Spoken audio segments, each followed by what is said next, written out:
오늘 강의 주제는 자신 껴안기입니다.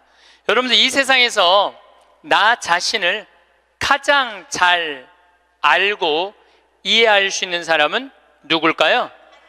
그렇죠, 나예요. 나 자신을 남편이 이해할 것 같아요? 자식이 이해할 것 같아요? 네, 자신밖에 없어요. 또 내가 살아오면서 힘들게 고생한 거 아주 세세하게 알 수 있는 사람은 누구밖에 없을까요? 나밖에 없어요. 그런데 내가 고생하고 내가 마음고생하고 힘든 거 산 거 모르는 남편이 나한테 잘해주겠어요? 자식이 나한테 잘해주겠어요? 잘해줄 사람은 아무도 없어요. 이 세상에서 나한테 가장 잘해줄 수 있는 사람은 나밖에 없어요. 나밖에. 그런데 남편이 잘해주지 않는다고, 자식이 잘해주지 않는다고 계속 원망만 하는 이런 사람들은 어리석은 사람들이에요.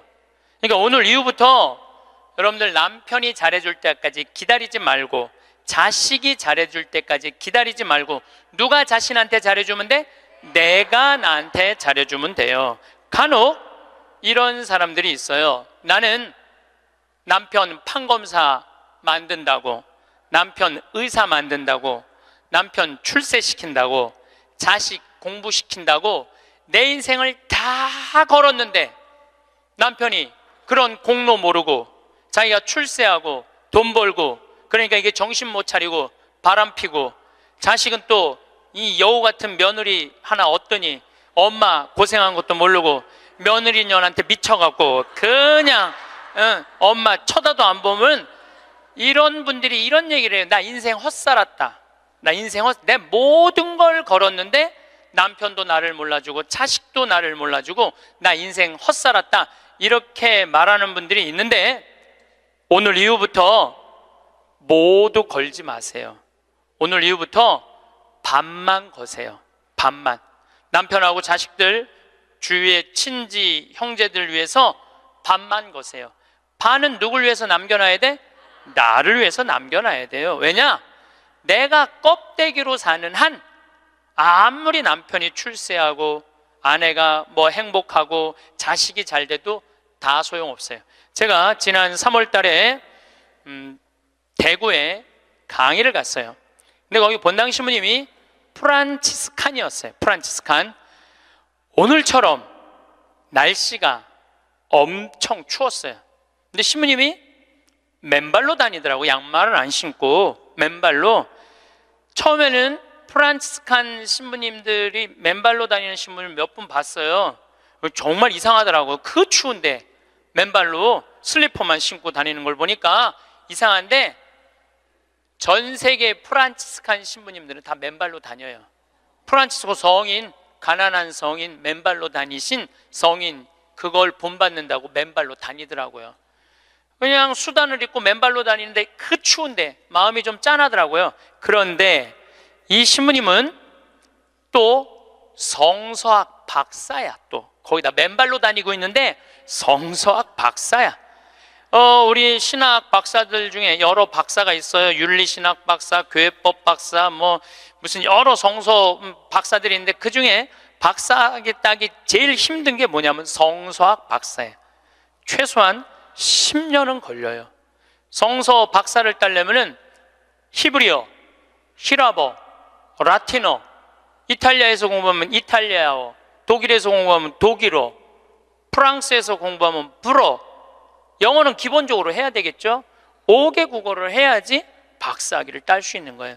그래서 여러분들 사실 알고 보면은 다른 박사학위들은 많아도 성서 박사학위를 가지고 있는 신부님들이 그렇게 많지 않아요.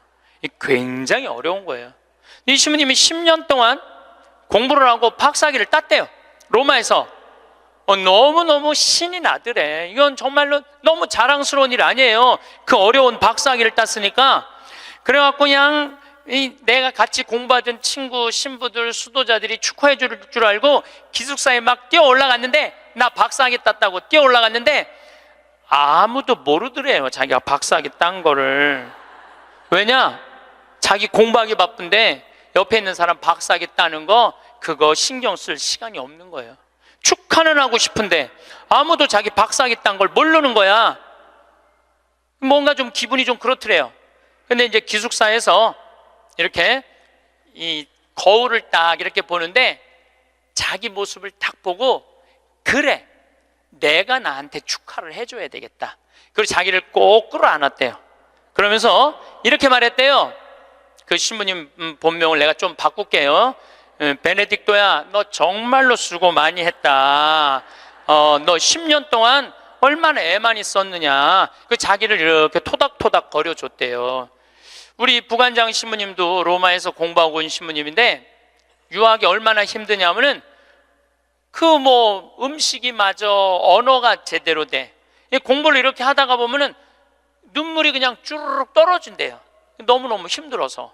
근데 그렇게 박사학위를 했는데 축하해주는 사람 하나도 없다고, 나 고생했는데 알아주는 사람 하나 없다고 청승 떨고 남 원망한들 남이 알아줘요? 아무도 안 알아줘요. 그러니까 누가 축하해줘야 돼? 내가 축하해줘야 돼. 저도 이렇게 인생을 이렇게 돌아보면 나 정말로 애 많이 썼어요. 살면서 애 많이 썼어요. 내가 처음 막 본당 신부 평택 비전동에 갔을 때 내가 본당 신부가 됐는데 주교님이 본당 분가하자마자 평택 안성 고속도로 옆에 진살이라는 동네가 있었어요. 근데 거기는 아무것도 안 들어왔어. 성당 분가하라고 명령이 떨어졌어요. 떨어졌는데 막 신설성당인데 돈이 어디 있어요. 명령은 떨어졌고. 그래서 이제 돌아가신 우리 김 신부님한테 가고, 정말로 멋있는 신부님이죠. 나 땅 사고 싶으니까 돈 좀 꿔달라고. 그래갖고 신부님이 그 자리에서 2억을 꿔주셨어요. 큰 성당에 계셨으니까. 그걸 갖고 땅을 사는데 사람들이 신부님 뭐하러 그렇게, 내가 땅을 몇 평을 샀느냐 하면 2,400평을 샀어요. 성당 터를. 뭐하러 그렇게 큰 터를 사느냐. 그런데 성당 터는요, 한 번 사놓으면 1,000년이든 2,000년이든 가는 거야. 그거 뭐 300평 400평 그거 힘들게 귀양 살 거 세게. 그래서 근데 그때는 20년 전에는 땅값이 거기가 평당 16만 원밖에 안 했어요. 그러니까 2,000평 2,400평 살만 했죠. 그래갖고 이제 정말로 다른 사람들 반대도 많은데 내가 주님의 교회 세운다고 그래갖고 이제 땅을 다 사놓고 땅값 다 정리했죠. 그런데 20년이 지난 지금 그 성당은 2,400평이니까 공원이야, 공원. 성당이. 그리고 그 근처에 아파트가 다 들어와갖고 그건 너무너무 좋다는 거예요. 그런데 지금 그 성당의 교우들이 내가 그렇게 마음고생해서 땅 산 거 알 것 같아요? 모를 것 같아요? 몰라요. 알 수가 없어요. 그러면은 내가 그 진사리 교우들 내가 그렇게 힘들게 땅 사고 신축하라고 돈도 7억씩이나 줬는데, 땅값 다 주고 돈도 다 줬는데 그거 모른다고 내가 원망한들, 그 내가 어리석은 거예요? 모르는 사람들이 어리석은 거예요? 내가 어리석은 거예요. 그런데 저는 그런 생각해요. 야, 창현아, 너 정말로 애 많이 썼다. 그렇게 좋은 성당터 사갖고 아무도 모르고 누구만 알아? 나만 알아. 그럼 누가 위로해줘야 돼? 내가 위로해줘야 돼요. 그 내가 두 번째 성당은 능평이라는 성당 갔는데, 성당터를 딱 받았는데 600평 터를 받았는데 길이 없는 땅을 산 거야. 뭔가 잘못돼 갖고 거기다 성당을 지으려고 그러니 교우들이 너무너무 마음이 아픈 거예요. 그래서 또 내가 또 한 성질 하거든요.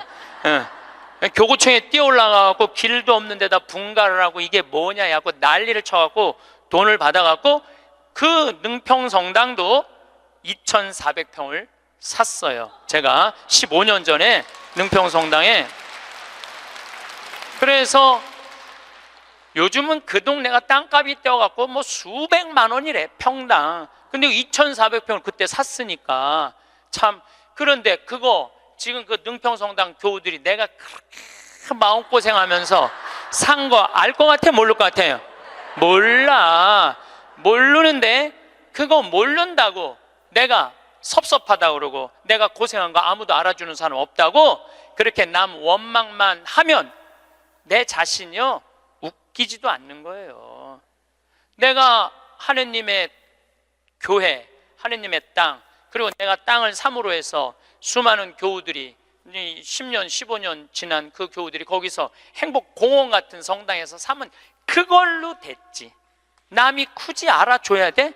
그렇지 않아요?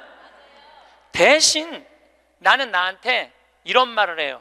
너 참 기특하다. 너 정말 기특하다. 또 제가 강원도 평창에, 저는 수원교구 신부예요.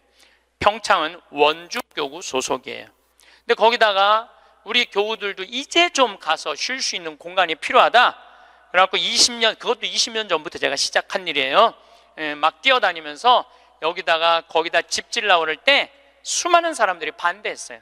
수많은 사람들이 누가 거기까지 가냐, 그 많은 돈을 들여서 왜 거기다 집을 줘놓으려고 그러느냐, 뭐 정말로 칭찬보다는 욕을 훨씬 많이 들었어요. 근데 지금은 올 연말까지도 피정이 끝나고 내년 10월 달까지 예약이 끝났대. 내년 10월 달까지. 그러니까 이 얘기 무슨 얘기냐 하면 교우들이 이제는 쉬고 싶은 거야. 쉬고 싶은데 그런 쉴 수 있는 공간이 필요하다는 거를 나는 아는 거고 내가 느낀 거야. 아무도 칭찬해 주는 사람 없고 함께 해 주는 사람 없어도 내가 열심히 해갖고 우리 교우들한테 휴식 공간을 제공해 줬어요. 제공해 줬으면은 그걸로 족한 거야. 남이 나를 알아주지 않아도 스스로 원망하지 않고 그걸 즐길 줄 아는 사람이, 이 공자님이 그런 사람이 군자라고 그래요. 저는 뭐 군자까지는 아니더라도 여러분들도 마찬가지예요. 여러분들도 6.25 전쟁 끝나고 난 다음에 똥구녕이 찢어지도록 가난한 시절에 그 힘들게 살아가면서 월세 살면서 정말 돈 아껴갖고 전세로 가고 지금 이렇게 살기 좋은 아파트에 살면서 그 자식들 조금 편안하고 안락하고 쾌적한 데서 좀 살게 해주려고 평생을 애를 썼는데 자식들이 아무도 몰라줘. 그러면은 나 6.25 전쟁 끝나고부터 고생한 거 일일이 매번 얘기해 주면은 그 사람들이 좋아할 것 같아요? 지겨워할 것 같아요? 지겨워해요. 누구만 만족하면 돼? 나만 만족하면 돼요. 그래서 여러분들도 오늘 이후부터 주위 사람들한테 인정받으려고 하거나 이해받으려고 애쓰지 마세요. 누가 이해해 주면 돼? 내가 이해해 주면 돼. 누가 인정해 주면 돼? 내가 인정해 주면 돼. 얼마나 속이 편하네요. 그렇죠? 그러니까 나한테 잘해줄 수 있는 사람은 이 세상에 누구밖에 없어? 나밖에 없는 거야. 나밖에. 그런데 30살서부터 60살까지 30년 동안 여러분들이 시집 와서 밥하고 빨래하고 청소하고 애 낳고 애 키우는 가사 노동비를 계산하면 한 달에 얼마치 일을 하시느냐 하면은 350만 원어치 일을 하는 거래요. 그럼 30년 동안 여러분들 시집 와갖고 그렇게 일을 했으면 여러분들 남편하고 자식들한테 여러분들은 얼마를 청구할 수 있느냐면 10억 5천만 원을 청구할 수 있는 거. 10억 5천만 원어치 일했으니까 내놓으라고.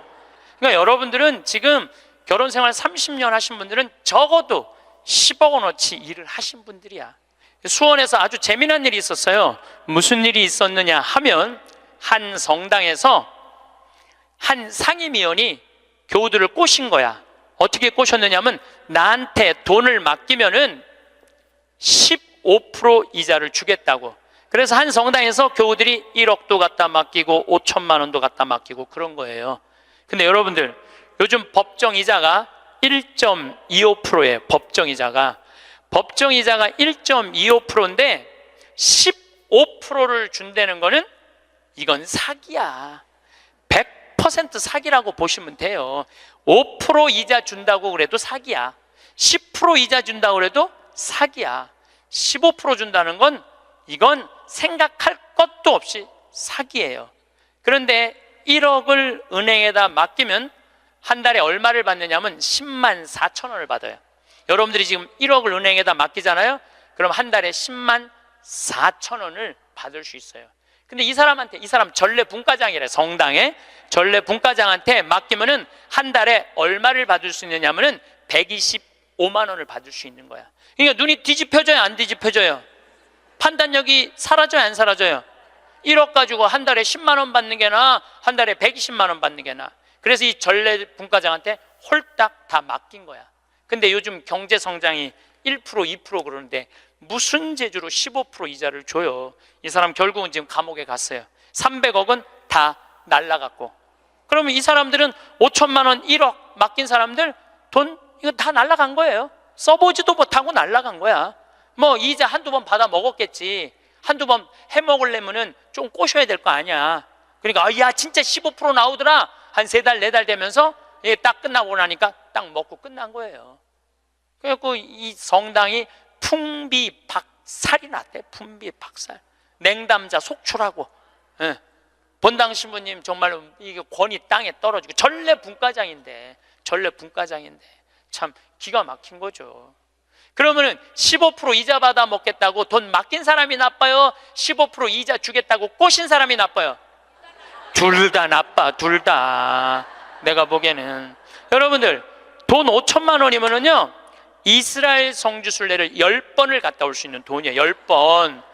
여러분들이 이스라엘 성지순례를 10번을 갔다 오잖아요. 그럼 여러분들은 예수님하고 트고 지낼 수 있어. 트고 지낼 수 있어. 내가 이스라엘 성지순례를 지금 5번 갔다 왔거든요. 그것도 3번은 도보 성지순례로 갔다 왔어요. 이스라엘에서 차 안 타고 다니고 다 걸어 다녔어요. 나자렛에서부터 가나까지 걷는 거예요. 한 20km 돼. 그러니까 성모님, 예수님하고 성모님 가나 혼인잔치 갈 때 성모님 나귀에 태우고 예수님 걸어서 어머니 모시고 그 아마 가까운 친척 됐겠죠. 가갖고 하고 그 다 걸은 거야. 또 가나에서부터 갈릴리아까지 한 40km 돼. 그것도 다 걸었어. 이게 걸어보니까요 성서 말씀이 거의 튀어나와 나한테. 너무너무 좋더라고요. 5번 걸어보니까 예수님하고 나는 지금 어떤 상태냐면 거의 틀라고 그래 지금. 거의 틀라고 그래. 예수님하고 거의 틀라고 그래. 근데 성서강이라면서 병 고치는 얘기를 하는데 나는 치유의 은사가 없다. 고민을 했어요. 기도를 했어요. 하느님 뭔가 좀 치유를 하고 싶은데 이게 손에서 뭐가 나와야지 이게 치유를 해줄 거 아니냐. 그랬더니 하느님이 하시는 말씀이 꼭 네 손으로 해야 되느냐. 네 손으로. 의사 손 빌리면 안 되느냐. 그래갖고 내가 가톨릭 의료원에 연락했어요. 빈센트 병원에 연락해갖고 뭐라고 그랬냐면은 정말로 수술하면 꼭 나을 수 있는데 돈이 없는 사람 나한테 연락해라. 그래갖고 강의 끝나고 난 다음에 강의로 기분 좋으면은 강사료 다 내라. 한 600명 들어오는 데니까 한 600만 원 모아지겠지. 그리고 만약에 모자라면 내 인세 있잖아. 책 파는 거, CD 파는 거. 그게 어마어마하거든요. 그거 뭐 할 거야? 내가 마누라가 있어, 자식이 있어. 그거 해갖고 12명을 선정을 해서 지금 찾고 있어요. 그런데 내가 어린애 아이를 찾아달라고 그러니까 그 병원에서 그러는 거야. 신부님, 이제 우리나라가 시스템이 잘 돼 있어갖고 돈 없는데 심장병 어린애들은 다 고쳐준대요. 재단이 많아서. 그러니까 애들은 신부님이 안 고쳐줘도 된대. 야, 우리나라 좋은 나라야 보니까. 그러면은 일반인들도 웬만한 제도에 걸리면은 다 고쳐줄 수 있대요. 근데 누가 잘 어려우냐면 외국인 노동자들, 그 사각지대에 있는 사람들, 그런 사람들이 정말로 수술하면 날 수 있는 사람들인데 돈이 없어서 못하는 사람이 있다는 거. 골라라. 아니 여러분들 꼭 치유를 안수기도로 해갖고 꼭 고쳐줘야 돼? 이게 날지 안 날지도 모르는데 이걸 눌러갖고 이게 차라리 의사 손 빌려갖고 확실하게 고쳐주는 게 낫지 않아요? 그렇죠? 그래서 내년에는 제가 3월 8일부터 강의하면서 한 사람씩 고쳐주고 싶어요. 의사 손을 빌려서. 여러분들 인생에 있어서 가장 중요한 거는 먹고 마시고 노는 일이에요. 만약에 여러분들이 먹지도 않고 마시지도 않고 놀지도 않으신다면 여러분들은 헛사는 거예요.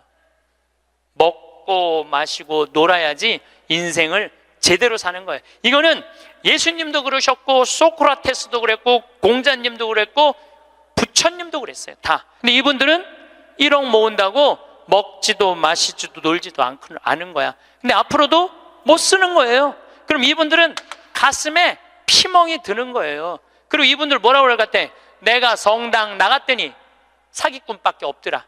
믿을 놈 한 놈도 없더라. 하느님이 있긴 어디 있느냐. 그리고 냉담할 거야. 하느님 버리고 돈 버리고 자기 마음 버리는 거죠. 그리고 하느님이 언제 15% 이자 주는데 투자라고 그랬어? 왜 하느님 탓을 해? 자기가 잘못하고. 이게 이 사람이 왜 이런 일을 벌였을까요? 욕심 때문에 그래요. 욕심. 여러분들이 인생에 있어서 넘어질 때 언제 넘어지는 줄 알아요? 욕심 때문에 넘어지는 거예요. 최순실이 왜 넘어졌는 줄 알아요? 욕심 때문에 넘어진 거예요. 욕심 때문에. 그냥 대통령 옆에 친한 위로자로 남았으면 아름다운 사람으로 끝났을 거야. 그런데 이게 옆에 대통령 친구라고 친하다고 대통령이 믿는다고 그걸 갖고 욕심을 부리고 온 나라를 말아먹었으니까 이 사람은 용서하기가 쉽지 않은 거예요. 욕심이 우리 인생을 망가뜨리는 거예요. 욕심이. 저는 그 신학교 있을 때 너무너무 배가 고프더라고. 1학년 때 우리는 간식이 없었어요. 아침, 점심, 저녁만 먹으면 땡이야. 근데 뭐 우리 선배 신부님들 지금 70, 80 되신 신부님들은 그 정말로 똥구멍이 찢어지게 가난할 때 신학교 생활했을 때 먹을 게 너무 없어갖고 도토리 막 먹고 그랬대요. 도토리를 먹으면 이게 얼마나 이게 똥이 나오는 게 아니라 돌이 나오는데 돌. 그래서 막 파냈다는 거. 똥이 안 나와갖고 파냈다는 거예요. 뭐 우리는 그 정도는 아니더라도 그래도 뭐 저녁 10시쯤 되면 배고파요. 그러니까 외출할 때 뭐를 사갖고 오느냐면은 식빵을 사갖고 와요. 배고플 때 먹으려고 식빵을. 그럼 이제 또 바깥에다 놓으면 얘네들이 왔다 갔다 다 먹어버리잖아. 친구 신학생들이. 그래서 아주 옷장 깊숙이 감춰놔요. 혼자 먹으려고 옷장 깊숙이 감춰놔. 그런데 신학교 생활이 얼마나 바빠요. 이리 뛰고 저리 뛰다 보면은 주일날 사놓는데 수요일날 배고플 때 생각이 나는 거야. 식빵 사다 놓은 게 생각이 나는 거야. 아, 식빵 사다 놨지? 그래갖고 이제 옷장을 딱 열어보면 식빵이 곰팡이가 들어있는 거예요. 너도 못 먹고 나도 못 먹는 거예요. 그래서 제가 생각을 했어요. 아니, 예수님은 당신의 살도 나눠주는 판국인데 내가 그놈의 식빵 혼자 먹겠다고 혼자 옷장에다 깊숙이 감춰놨다가 곰팡이 들어서 썩어버리는 그게 너무너무 내가 한심하더라고요. 그래서 이제 외출해갖고 식빵을 사갖고 오면 친한 친구들을 불러요. 신학생들을. 그래갖고 친구들하고 나눠주는 거 식빵. 너 3장, 너 3장, 나 3장, 나 4장 이렇게 해갖고 이렇게 서로 나눠 먹어. 나눠 먹고 나면은 그 친구들이 외출하고 돌아오잖아요.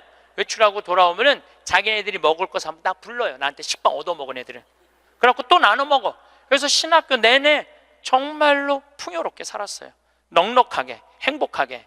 우리가 재물을 자기를 위해서 쓰는 것도 중요하지만 남을 위해서 쓰는 것도 중요합니다. 우리 직원들이 나한테 와서 그러는 거예요. 날 혼내는 거예요.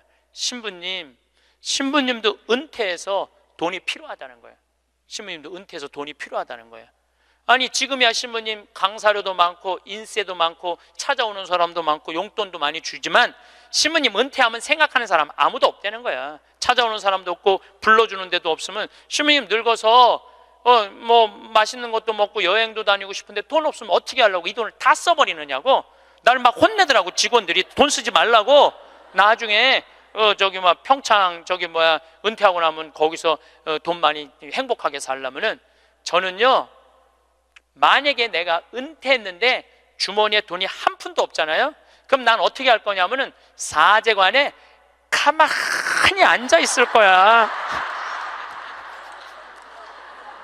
돈 없는데 어떻게 그냥 사제관에 가만히 앉아 있어야지. 그런데 문제는 20년 후에 돈을 쓰려고 지금 신나는 일이 너무 많은데, 재미난 일이 너무 많은데, 의미 있는 일이 너무 많은데 그 20년 후에 쓰려고, 그거를 나중에 쓰려고 내가 이걸 가지고 있다면은 나는 그렇게 살고 싶지는 않다는 거예요. 지금 먹고 마시고 쓰고 놀고 나눠줄 거 다 나눠주고 막 쓰다가 70살 돼갖고 은퇴했는데 돈이 없으면 어떻게 해? 가만히 있으면 돼. 그걸 뭐 걱정을 하고 막 혼을 내고 그러더라고 나한테. 그리고 중요한 건 내가 은퇴할 때까지 살지 안 살지 어떻게 알아? 그렇지 않아요? 많은 경우 여러분들도 그런 분들이 있어요. 나중에 쓰려고 지금 한 푼도 안 쓰는 분들 많아. 근데 나중에 언제 어떻게 될 줄 알고 그걸 나중에 쓰려고 지금 안 써. 쓰려면 언제 써? 지금 써요. 보통 여러분들 여행을 다니면은 이 유럽 여행 한번 가면 400만 원 정도 들잖아요. 400만 원 정도 들면은 평생 한번 가는 거잖아요. 여러분들 자식이 뭐 보내주든 뭐 개를 모아갖고 가든. 그래갖고 이제 한 60대신 분들이 여행을 떠나. 유럽으로 로마, 파리 막 베드로 성전 가. 근데 딱 비행기에 타고 버스를 딱 타면 가이드가 이런 말을 합니다. 여러분들 이제 내리면 여기 팁이 굉장히 중요하다고. 딱 버스에서 내리면 벨보이들이 짐을, 여행용 가방을 호텔 방까지 했을 때 팁을 1달러를 주시는 게 예의라고. 또 호텔에서 나올 때 그 침실 청소하고 정리하고 침대 정리하는 사람들에서 1달러 그거 주는 게 예의라고. 그럼 이때부터 머리가 복잡하기 시작을 해요. 이때부터 머리가 복잡한 거예요. 그래갖고 이제 딱 버스에서 내렸는데 가이드 말대로 막 애들이 막 와갖고 막 가방을 막 들어. 그러면은 이 60대 할머니가 한마디 해요. 이거 놔두라고. 내가 들고 간다고. 내가. 그런 게 그렇게 주는 게 아까우면은 그런 분들은 그냥 가지 말고 집에 가만히 있어. 돌아다니는 어딜 돌아다녀. 쓸 때는 멋있게 쓰고 안 쓸 땐 안 쓰면 되는 거예요. 제가 이번에 여름에 미국을 갔다 왔어요. 근데 미국을 갔는데 나한테 정말로 잘하는 형제들이 몇 있어요. 나하고 나이대가 비슷해. 근데 니콜라스라고 나보다 한 3-4살 많은 친구가 있는데 너무너무 유쾌한 친구예요. 이 친구는 음식을 참 잘해요. 근데 식당을 하는데 우리나라 사람을 상대하는 식당이 아니고 정말 백인들, 돈 많은 사람들이 와서 먹는 식당을 운영을 해요. 그래갖고 거기다 와인도 탁탁탁 놓고 자기네들 홀에서 춤도 추고 그런 식당이야. 그런데 이제 나를 그 음식을 대접하고 싶은데 주위에서 그러는 거야. 신부님 그런데 비싼 데 가면 안 되니까 니네 집에 모시라고 그냥. 그래서 몇 년 만에 자기네 집으로 나를 초대를 했어요. 나를 호스트, 주인공으로 해서. 그래갖고 이제 한 10명 주위에 있는 그 친한 친구들 10명이 초대받아서 갔는데 자기 식당의 셰프, 주방장을 데리고 온 거예요. 근데 음식이 나오는데 정말로 맛있게 나오더라고요. 정말 별로 먹어봤던 적이 없는 기가 막힌 음식들이 나와서 또 영어로 막 설명을 막 하는데 정말 맛있더라고요. 그래서 뭐 나는 뭐 딜리셔스 계속 이러면서 먹었죠. 계속 그랬는데 우리 니콜라스가 신부님 세계 모든 데 강의 다니고 많은 사람들 위로하고 그러니까 내가 오늘 특별하게 아끼는 와인을 내겠다는 거예요. 근데 와인이 나왔는데 그야말로 몇백만 원짜리 와인이 나온 거예요. 내가 가격을 여러분들 위화감 조성할까 봐 말을 안 할 건데 내 생태마을 월급 한 3달치 와인이 나온 거예요. 생태마을 월급. 그 와인 기가 막히게 1995년 보르도산. 그때 굉장히 가물었대요. 그래갖고 이 포도가 이 흙을 빨아들이는 거야. 땅 힘을. 그 포도로 만든 와인은 가격이 아주 천양지차라는 거예요. 그거를 그냥 열 몇 명이 이렇게 나도 이제 한 잔 반 먹고 고기하고 먹는데 정말로 특별하더라. 그 비싸서가 아니라 우리 니콜라스의 마음이 너무너무 특별하더라고요. 근데 그 다 공짜 아니에요. 공짜잖아요. 그런데 이제 거기 셰프가 왔다 갔다 하는데 내가 주인으로서 뭔가 좀 기분 고맙다는 표시를 해야 돼갖고 셰프를 불렀어요. 팁을 줘야 되겠다. 그래서 이제 속으로 고민을 했죠. 가슴이 심장이 쫄깃쫄깃했지. 50달러를 줄까 100달러를 줄까. 그런데 결국은 이제 50달러를 줬어요. 50달러를 딱 줬는데 너무너무 그 백인 셰프가 고맙다고 그러더라고요. 그래서 난 지금 후회돼. 왜 100달러를 못 주고 그걸 50달러밖에 못 줬나. 웬만한 식당에 가서 몇백만 원짜리 와인을 먹는데도 기분 좋게 100달러를 주면 그 니콜라스 사장도 기분 좋고 셰프도 기분 좋고 거기 있는 사람들도요. 내가 딱 멋있게 딱 팁을 주고 하면은요.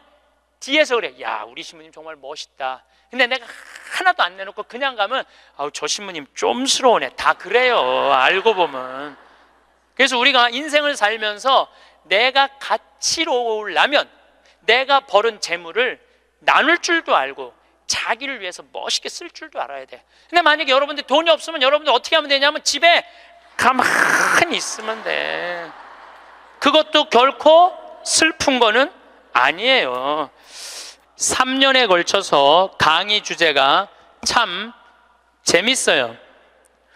2년 전에는 죽음 껴안기, 작년에는 삶 껴안기, 올해는 자신 껴안기예요. 이게 무슨 얘기냐 하면 잘 죽으려면 잘 살아야 돼요. 잘 살려면은 자신한테 잘해줘야 돼요. 아주 단순해요. 그러면은 자신한테 잘해주려면은 첫 번째 전제 조건이 있어요. 내가 누군지를 알아야 돼. 내가 누군지. 여러분들 요즘 텔레비전 보면은 인문학 특강 그러죠? 뭐 한 2010년부터 인문학 특강 열풍이 불었어요. 근데 그 인문학 특강의 주제는 이 세 가지예요. 자신 껴안기, Who am I? 내가 누구냐? 내가 누구냐를 질문할 줄 알아야 돼요. 여러분들 60평생 살면서 내가 누군지 모르고 살아간다면 그건 참 답답한 인생이에요. 소크라테스는 뭐라고 그랬어요? 너 자신을 알라라고 그랬죠? 부처님은 뭐라고 그랬냐면 자신이 누군지를 아는 사람은 부처고 자신이 누군지 모르는 사람은 중생이라고 그랬어요. 중생. 그러니까 60평생 살면서 내가 누군지 모르고 사는 사람은 그냥 중생으로 사는 거예요. 껍데기로 사는 거예요. 나는 누구냐? 나는 천주교 사제다. 하늘나라의 기쁨을 전하는 사람이다. 예수님의 사랑을, 예수님의 그 깊은 사랑을 느끼도록 해주는 사람이다. 항상 저는 물어봐요. 내가 누구냐? 나는 누구냐? 나는 사제야, 사제. 사제니까 누구 일을 해야 돼? 하느님의 일을 해야 돼. 하느님의 일을 하는 중에 신학교를 짓는 것처럼 가슴 설레는 일이 어디 있어요? 너무너무 신나는 거예요. 그러니까 여러분들도 내가 누구냐라는 질문을 해야 돼. 그리고 내가 누구냐라는 질문이 끝났으면 어떻게 살 것이냐, 이 답도 나와야 돼. 그리고 중요한 거는 어떻게 죽을 것이냐, 이게 중요해요. 여러분들, 내가 어떻게 죽는 것도 시나리오가 필요하다니까요. 죽는 것도 내가 어떻게 어떤 과정으로 죽을 것이다, 시나리오가 필요해요. 그런데 한국 사람들은 참 죽는 거를 싫어해요. 어떻게 해서든지 안 죽으려고 그래. 어떻게 해서든지 안 죽으려고 그래. 만약에 우리 동네에 공동묘지가 들어온다면 난리도 아니야. 왜? 우리는 죽음에 대해서 부정적이거든요. 죽음은 어둠이라고 생각하고 절망이라고 생각하고 영원한 어둠이라고 생각을 해. 그러니까 만약에 우리 동네에 공동묘지가 들어온다 그러면은 난리도 아니야. 이건 뭐 막 이 결사반대 막 그냥 어떻게 결사반대 깨물어 갖고 막 결사반 6.25는 난리도 아니야. 그러니까 우리는 삶과 죽음이 분리되어 있는 거예요. 근데 한국 사람들은 또 단일 민족이라 이상하게 죽는 날은 다른데 보고 싶은 날은, 죽은 사람 보고 싶은 날은 온 국민이 똑같은 날 보고 싶어. 4월 5일 한식날 그냥 죽은 사람 보러 다닌다고 난리도, 그 6.25는 난리도 아니야. 그것도 보면은 그냥 막히고 난리도 아니야. 보면은 왜 죽는 날은 다른데 보고 싶은 날은 같은지 몰라. 근데 우리는요, 하여튼 죽음에 대해서 부정적이에요. 그런데 여러분들, 죽는 거 무서워할 필요 하나 없어요. 죽기 전까지는 절대 안 죽을 것이고, 죽을 때 되면 그냥 행복하게 가면 되죠. 그러니까 죽음에 대해서 두려워하지 마세요. 그래도 죽는 게 싫어. 왜 죽는 게 싫으냐 하면 사랑하는 사람과의 이별 때문에 그래요. 죽으면은 더 이상 사랑하는 남편 못 보고, 사랑하는 아내 못 보고, 사랑하는 부모님 못 보고, 자식 못 보니까. 그것도 뒤집어 보면은 또한 답답해요. 왜냐하면 살아있을 때는 소, 닭 쳐다보다가 꼭 죽고 나면 영정사진 앞에서 통곡을 하고 우는 거예요. 왜 벌써 죽느냐고. 조금만 더 살았으면 내가 잘해줬을 텐데 라고 우는 사람들이 참 많아요. 내가 본당 신부할 때 평택에 있었을 때 70 먹은 중풍 걸린 할머니가 한 분 계셨어요. 근데 이 할머니가 내가 한 달에 한 번 갈 때마다 이런 말을 해요. 신부님, 한 달에 한 번 나 찾아오는 건 신부님밖에 없다고. 아들이 하나 있는데 10년째 한 번도 안 찾아왔다는 거예요. 10년째. 네 할머니가 돌아가셨어요. 초상집에 갔는데 그 영정사진 앞에서 통곡을 하고 우는 자식이 하나 있더라고요. 10년째 한 번도 안 온 자식. 뭐라고 우느냐면은, 어머니 왜 기다려주지 않고 벌써 돌아가셨느냐고. 조금만 더 기다렸으면 내가 돈 벌어서 어머니 효도할 텐데 왜 내 마음을 몰라주고 왜 기다려주지 않고 벌써 돌아가셨느냐고. 나는 어떻게 하라고 이렇게 돌아가시느냐고 울며 불며 통곡을 하더라고요. 저는 그렇게 우는 자식을 이렇게 바라보면서 속으로 이런 생각이 들었어요. 너는 10년 후에 엄마가 80에 죽어도 똑같이 말할 자식이야. 10년 후에 똑같이 말할 자식이에요. 10년 후에 엄마가 80에 돌아가도 어머니 왜 기다려주지 않고 벌써 돌아가셨느냐고. 조금만 더 살았으면 내가 돈 벌어서 효도할 텐데 라고 말할 자식이에요. 혹시 여러분들 자식들 가운데 지금 손자 손녀 키운다고 먹고 살기 힘든다고 여러분들 찾아오지 않아? 그런 자식들이 이렇게 말해. 어머니 조금만 기다리세요. 내가 조금만 이 어려운 일 끝나고 나면 어머니 잘 모실 테니까 조금만 기다리세요 라고 말하는 자식이 나중에 정말로 효도할 거라고 믿고 있다면 어린 반푼어치도 없는 기대를 하고 있는 거예요. 지금 효도하지 않는 자식은 나중에도 효도하지 않아요. 그러니까 잘해주려면 언제 잘해줘? 지금 잘해줘요. 혹시 여러분들 남편들 가운데 술 좋아하는 남편이 있어. 근데 술 먹고 결국은 술 때문에 죽었어. 그러면은 그 남편 앞에서 이렇게 우는 자매들이 있어요. 이렇게 죽을 줄 알았으면 그 좋아하는 술이라도 한번 마음 놓고 먹게 할 걸. 이렇게 말하는 자매 있어요. 아니, 내 손 붙잡고 얘기하는 자매가 몇 있었어요. 신부님, 이렇게 죽을 줄 알았으면 그렇게 구박 안 하고 술이라도 마음껏 먹게 할 걸. 너무 후회된다고. 죽고 나서 후회하지 마시고 살아있을 때 잘해주세요. 어차피 먹는 술인데 마음 편안하게 한번 먹게 해주면 어디 매일 그렇게 해주라는 게 아니야. 한 번쯤 그렇게 해주라는 거야. 홍어 삭힌 거 주문하고, 목삼겹살 삶고, 묵은지 해갖고, 소주 5병 딱 해갖고, 여보 오늘은 내가 집에서 낼게. 바깥에서 눈치 보고 그걸 그렇게 마시지 마. 그런데 남편이 세상을 떠났잖아요. 그럼 여러분들이 이렇게 말할 수 있어요. 적어도 여보, 내가 마지막에 이별주 한번 근사하게 대접했지. 당신 잘 가. 이런 말 할 수 있어요. 근데 한 번도 그런 멋있는 대접을 안 한 사람은요, 한이 돼요. 한이. 그러니까 잘해주려면 언제 잘해줘? 지금 잘해주세요. 혹시 여러분들도 인생을 살면서 여러분들한테 잘해준 사람들이 있을 거야. 그렇죠? 정말 은인이 있을 거야. 인생의 은인들. 정말로 고맙다고 생각을 한다면 나중에 잘해주지 말고 지금 이스라엘 성지순례 티켓을 하나 끊어주든지 아니면 이미자 콘서트를 끊어주든지 하세요. 내가 마음을 표현할 때 사람이 행복한 거예요. 그래서 나중에 잘해주지 마세요. 잘해주려면 언제 잘해줘? 지금 잘해주세요. 지금. 그러니까 죽는 거, 죽기 전까지는 절대 안 죽을 것이고, 살아서는 열심히 사랑하고 죽어서는 천당 갈 건데 뭐가 그렇게 죽는 게 무서워?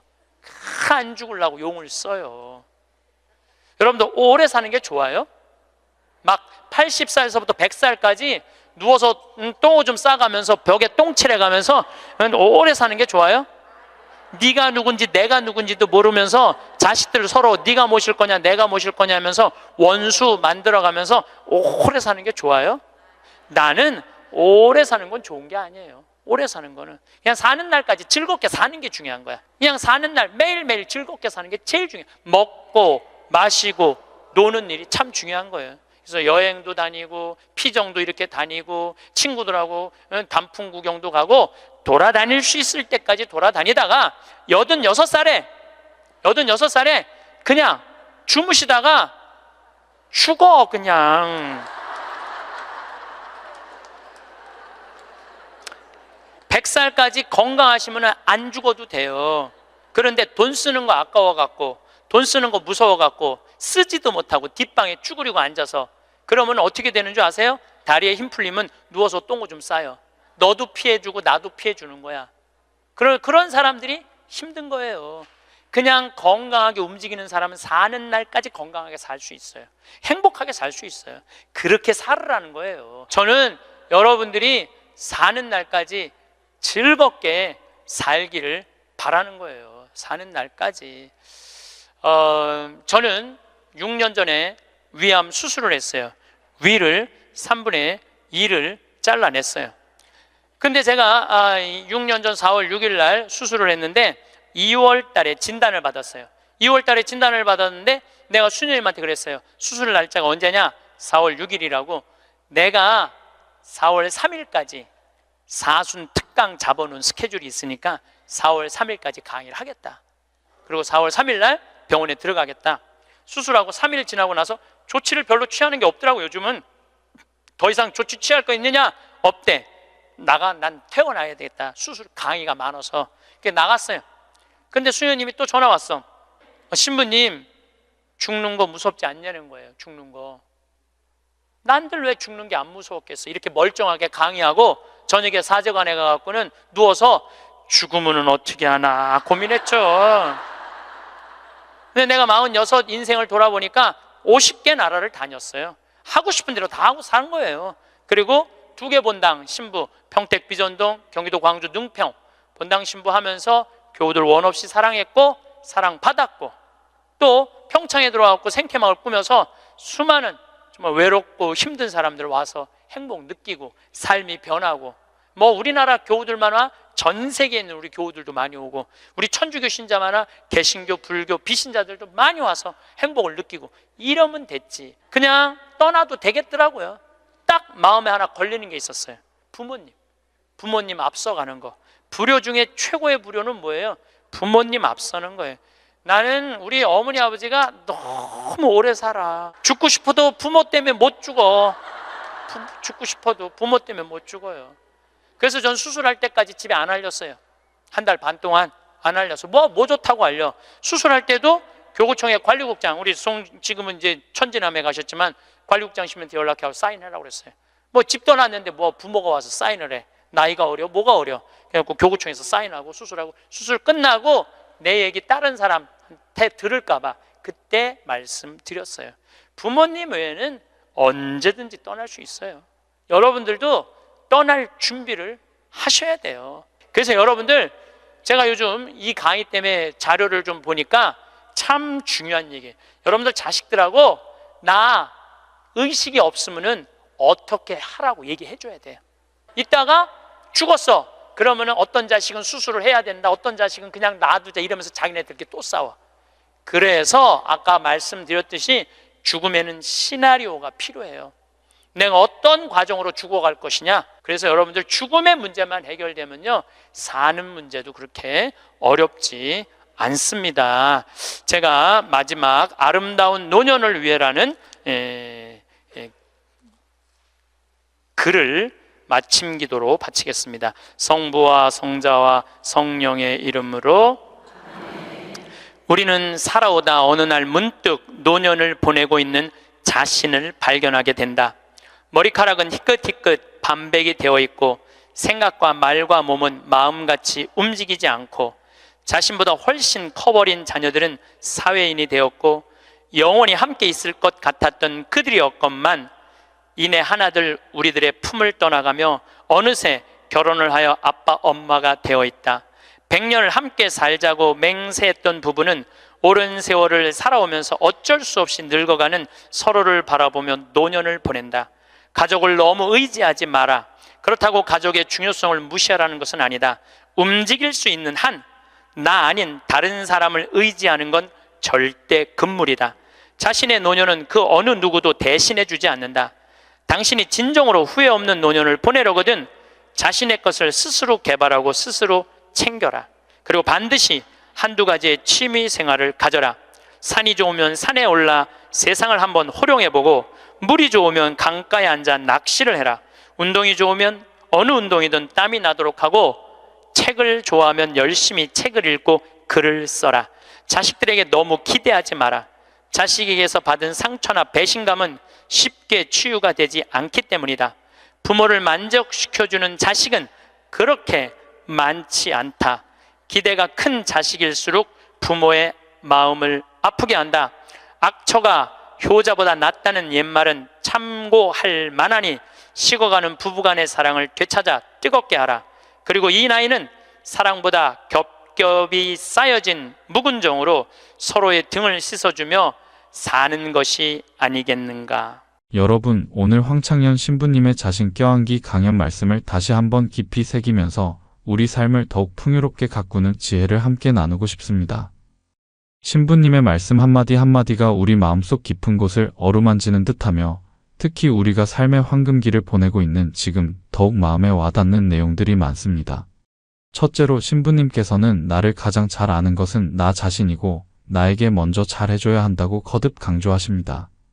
우리는 평생 가족을 위해, 자녀를 위해 헌신하며 살아왔지만 정작 자기 자신을 돌보는 데는 소홀했던 것은 아닌지 돌아보게 됩니다. 신부님은 배우자나 자녀에게 모든 것을 기대하고 그들이 알아주기만을 바라며 서운해하기보다는 내 인생의 절반은 온전히 나를 위해 남겨두라고 용기를 주십니다. 다른 사람의 인정이나 칭찬에 목마르기보다는 내가 먼저 나의 수고를 인정하고 스스로를 칭찬하며 다독이는 것이 중요하다고 하십니다. 신부님께서 로마에서 박사 학위를 받고 돌아왔을 때 아무도 알아주지 않아 스스로를 안아주며 축하했다는 이야기는 타인의 시선보다 내 스스로의 인정이 얼마나 중요한지를 깨닫게 합니다. 이렇게 나 자신을 먼저 챙기고 존중할 때 우리는 외부의 평가에 쉽게 흔들리지 않는 단단한 내면을 가꿀 수 있습니다. 이것이 바로 건강한 자존감의 시작일 겁니다. 스스로에게 애썼다, 괜찮다, 훌륭하다고 말해주는 시간을 가져보면 좋겠습니다. 둘째로 현재를 즐기고 나누는 삶의 중요성을 역설하십니다. 우리는 종종 나중에 은퇴하면 자식들 다 키워놓고 나면 이라는 말로 현재의 소중한 순간들을 유보하곤 합니다. 하지만 신부님 말씀처럼 시간은 우리를 기다려주지 않습니다. 오늘 피어나는 꽃의 아름다움을, 오늘 나누는 따뜻한 차 한 잔의 온기를 충분히 느끼는 것이 중요합니다. 신부님께서는 신학교 시절 식빵을 혼자 먹으려다 곰팡이가 쓸어버렸던 경험을 통해 나눔의 가치를 재미있게 풀어주십니다. 은퇴 후를 걱정하며 현재의 나눔을 망설이는 이들의 이야기는 어쩌면 우리 자신의 모습일지도 모릅니다. 가진 것을 조금 나누어 함께 즐거움을 누릴 때 그 기쁨은 배가 되어 돌아올 겁니다. 또한 쓸 때는 아끼지 말고 멋있게 쓰라는 말씀은 단지 돈을 흥청망청 쓰라는 의미가 아니라 소중한 사람들과의 관계나 의미 있는 경험을 위해서는 아낌없이 마음과 시간을 투자하라는 깊은 뜻으로 다가옵니다. 그것이 바로 삶을 풍요롭게 만드는 지혜일 것입니다. 당장 거창한 것이 아니더라도 가까운 친구에게 따뜻한 밥 한 끼 대접하고 손주들에게 작은 선물을 하며 웃음을 나누는 것이 현재를 즐기는 방법이 될 수 있습니다. 셋째로 신부님은 잘 살기 위해서는 내가 누구인지 아는 것이 첫 번째 조건이라고 말씀하십니다. 이는 단순히 내가 좋아하는 음식이나 취미를 아는 것을 넘어 내 삶의 가치관은 무엇인지, 무엇을 할 때 진정으로 살아있음을 느끼는지 깊이 성찰하는 과정을 포함합니다. 소크라테스가 너 자신을 알라고 했듯이 내가 진정으로 원하는 삶이 무엇인지, 그리고 삶의 마지막 순간을 어떻게 맞이하고 싶은지에 대해 진지하게 고민하는 시간이 필요합니다. 나이가 들어감에 따라 변해가는 나 자신을 있는 그대로 받아들이고 여전히 가슴 뛰는 일이 무엇인지 찾아보는 여정일 수 있습니다. 신부님께서는 살아있을 때 사랑을 표현하지 못하고 뒤늦게 후회하는 사람들의 안타까운 사연을 통해 지금 사랑하고 지금 표현하라고 간절히 말씀하십니다. 죽음은 피할 수 없는 삶의 한 부분이지만 그것을 두려움의 대상으로만 볼 것이 아니라 오히려 현재의 삶을 더욱 충실하고 의미 있게 살아가도록 하는 동기부여로 삼을 수 있습니다. 신부님 자신이 위암 수술을 겪으시고도 하고 싶은 일을 하며 열정적으로 사시는 모습이 바로 그 증거입니다. 오래 사는 것보다 어떻게 즐겁게 사느냐가 훨씬 중요함을 깨닫습니다. 마지막으로 신부님께서는 노년을 지혜롭게 준비하는 자세에 대해 구체적으로 조언하십니다. 자녀들에게 너무 의지하기보다는 스스로 노년을 당당하고 활기차게 준비하라고 말씀하십니다. 이는 경제적인 준비뿐만 아니라 마음의 준비, 그리고 건강을 지키는 꾸준한 노력을 포함합니다. 즐거운 취미 생활은 삶의 활력을 불어넣고 새로운 친구를 사귈 기회를 제공하며 정신을 맑게 유지하는 데 큰 도움이 됩니다. 그것이 그림이든 악기 연주든 봉사활동이든 내가 즐거움을 느끼고 몰입할 수 있는 무언가를 찾는 것이 중요합니다. 또한 부부간의 정을 더욱 돈독히 하라는 말씀도 가슴에 와닿습니다. 오랜 세월 함께한 배우자야말로 가장 가까운 친구이자 인생의 동반자입니다. 서로에게 따뜻한 말 한마디 건네고 작은 배려를 아끼지 않으며 함께 웃고 추억을 만드는 것이 황혼기를 아름답게 만드는 비결일 겁니다. 자녀들에게 물질적, 정신적 짐이 되기보다 스스로의 삶을 멋지게 가꾸며 존경받는 부모로 어른으로 살아가는 모습을 보여주는 것이 중요합니다. 결국 황창현 신부님의 모든 말씀은 우리 각자가 자기 자신을 진정으로 사랑하고 존중하며 하루하루 주어지는 현재의 삶에 감사하고 충실하며 주변 사람들과 따뜻한 사랑과 정을 나누며 살아갈 때 비로소 삶의 참된 의미와 행복을 발견할 수 있다는 깊은 가르침을 줍니다. 신부님의 말씀처럼 우리 모두 오늘부터라도 나 자신을 더욱 따뜻하게 껴안아주고 일상의 소소한 것들에서 기쁨과 감사를 발견하며 후회 없는 멋진 황금기를 만들어갔으면 정말 좋겠습니다. 서로 격려하며 함께 그런 삶을 향해 즐겁게 나아가기를 진심으로 바랍니다. 이어서 황창현 신부님의 다음 강연 듣겠습니다. 사는 게 힘들다고 말한다고 해서 내가 행복하지 않다는 뜻은 아닙니다. 내가 지금 행복하다고 말한다고 해서 나에게 고통이 없다는 뜻은 정말 아닙니다. 마음의 문 활짝 열면 행복은 1000개의 얼굴로, 아니 무한대로 오는 것을 날마다 새롭게 경험합니다. 어디에 숨어있다 고운 날개 달고 살짝 나타날지 모르는 나의 행복, 행복과 숨바꼭질하는 설렘의 기쁨으로 사는 것이 오늘도 행복합니다. 영광이 성부와 성자와 성령께, 성부와 성자와 성령의 이름으로. 이건 내 기도가 아니고 이혜인 수녀님의 기도예요. 네, 수녀님이 너무너무 아름다운 글을 써갖고 참 수녀님 항상 행복 얘기 많이 하시죠.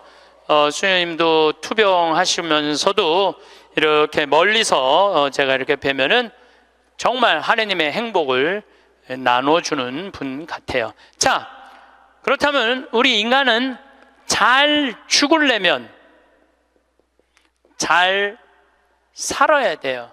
잘 사는 사람이 죽을 때 행복하게 죽을 수 있습니다.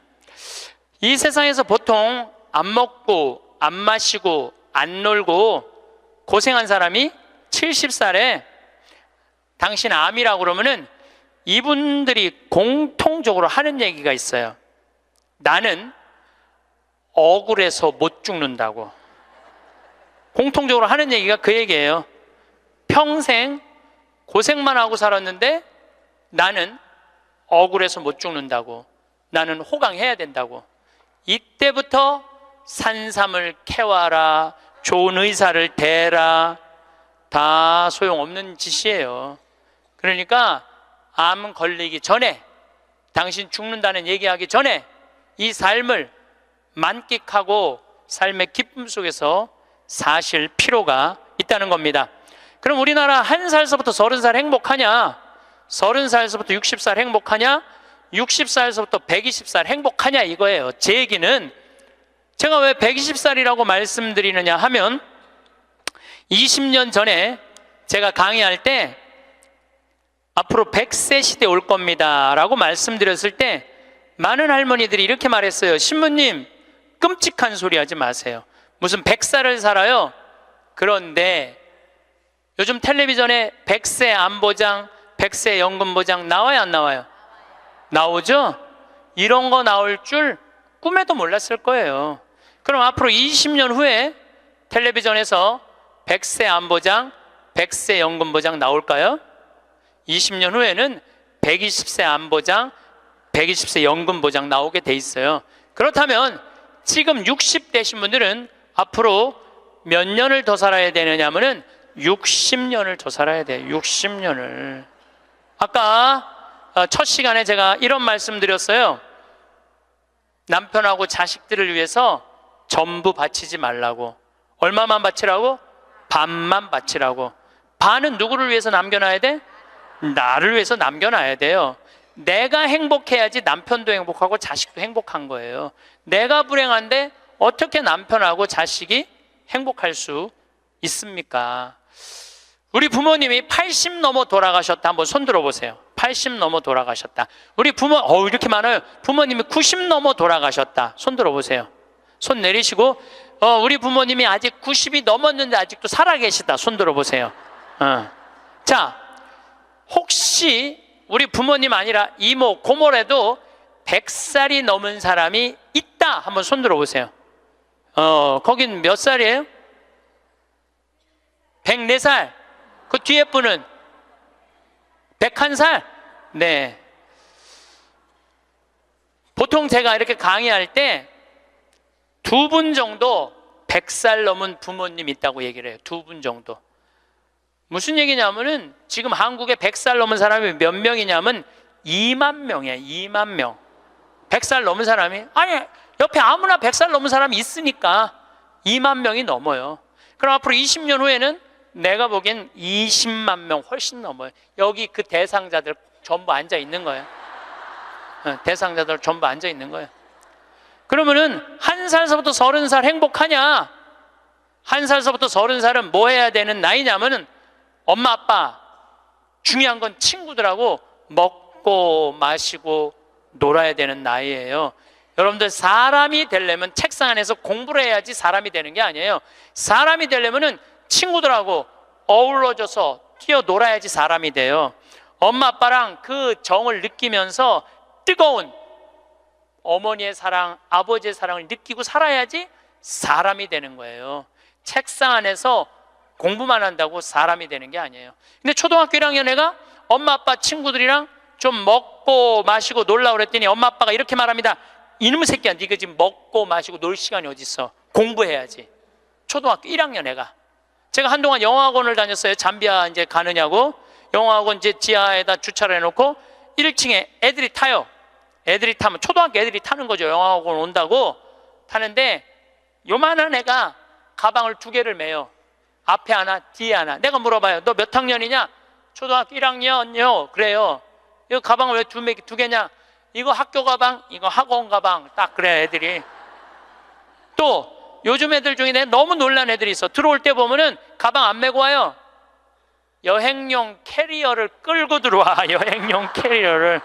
네, 캐리어를 끌고 다니는 애도 있어요. 보면은. 그러니까 초등학교 애가 학원을 13개까지 다니는 애를 봤어요.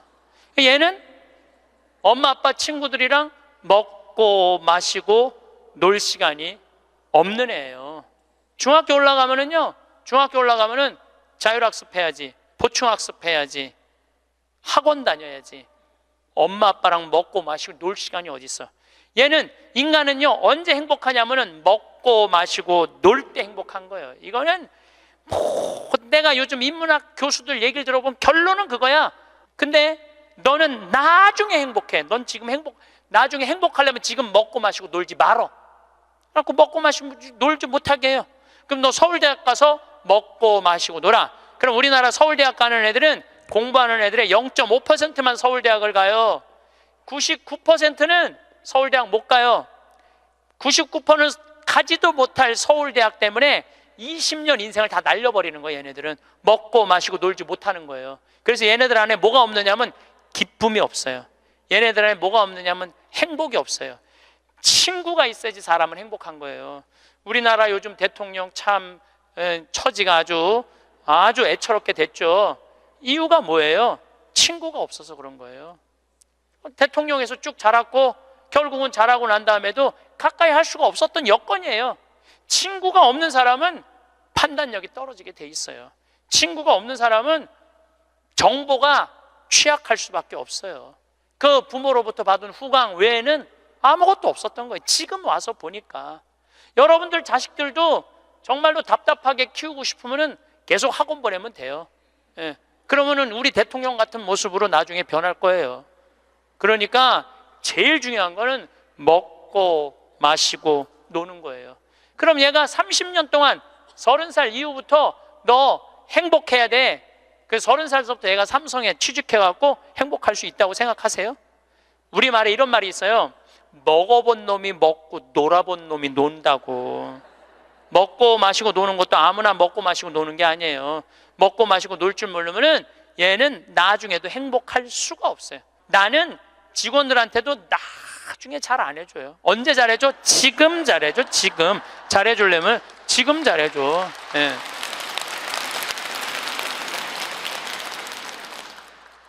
나는 가끔 무슨 공항에 20년 동안 청소하는 아줌마들 140만 원 월급 준다는 게 난 이해가 안 되더라고요. 그건 식구로 생각하는 게 아니에요. 우리 집에 와서 일하면은 내 식구인데 적어도 우리 집에서 일을 하면서 인간의 품위는 유지하고 살아야 될 거 아니에요. 그러니까 대우를 잘해줘요. 그런데 저는 학벌을 참 싫어해. 내가 아주 공개적으로 강의 때 얘기하잖아요. 난 서울대학 싫어한다고. 싫어해요. 저는 내가 서울대학 1년에 한 번씩 특강 꼭 가지만 그래도 싫어해요. 그래도 싫어해요. 예. 그래서 우리는 학벌을 따지지 않아. 직원 채용할 때 서울대학을 나왔든 유학을 갔다 왔든 이대를 나오든 연대를 나오든 일반 대학을 나오든 중학교를 나오든 고등학교를 나오든 초등학교를 나오든 첫 월급은 똑같아. 다 210만 원이에요. 아무리 잘났어도 210만 원, 아무리 못났어도 210만 원. 거기서부터 내가 평가하겠다는 거예요. 그리고 왜 내가 학벌을 따지지 않느냐 하면은 매주 띄우는데 뭐하러 서울대 졸업장이 필요해? 매주만 잘 띄우면 되지. 그렇지 않아요? 아니 매주가 서울대생만 보면 나 잘 떠야 되겠다 이래요? 나는 행복한 사람이 매주도 잘 띄우더라고 보니까. 이번에 우리 생태마을에서 깻잎을 4.5톤을 땄어요. 깻잎 장아찌 하려고 4.5톤 어마어마하게 땄어요. 그런데 깻잎 따는데 뭐하러 그놈의 2대 졸업장이 필요해? 그냥 그 2대가 뭐라고 그 온 나라를 뒤집어 가면서 2대 집어넣어갖고 참 웃기지도. 우리는 깻잎 따는데 2대 졸업자 필요 없어. 뭐만 잘하면 돼? 깻잎만 잘 따면 돼. 깻잎만.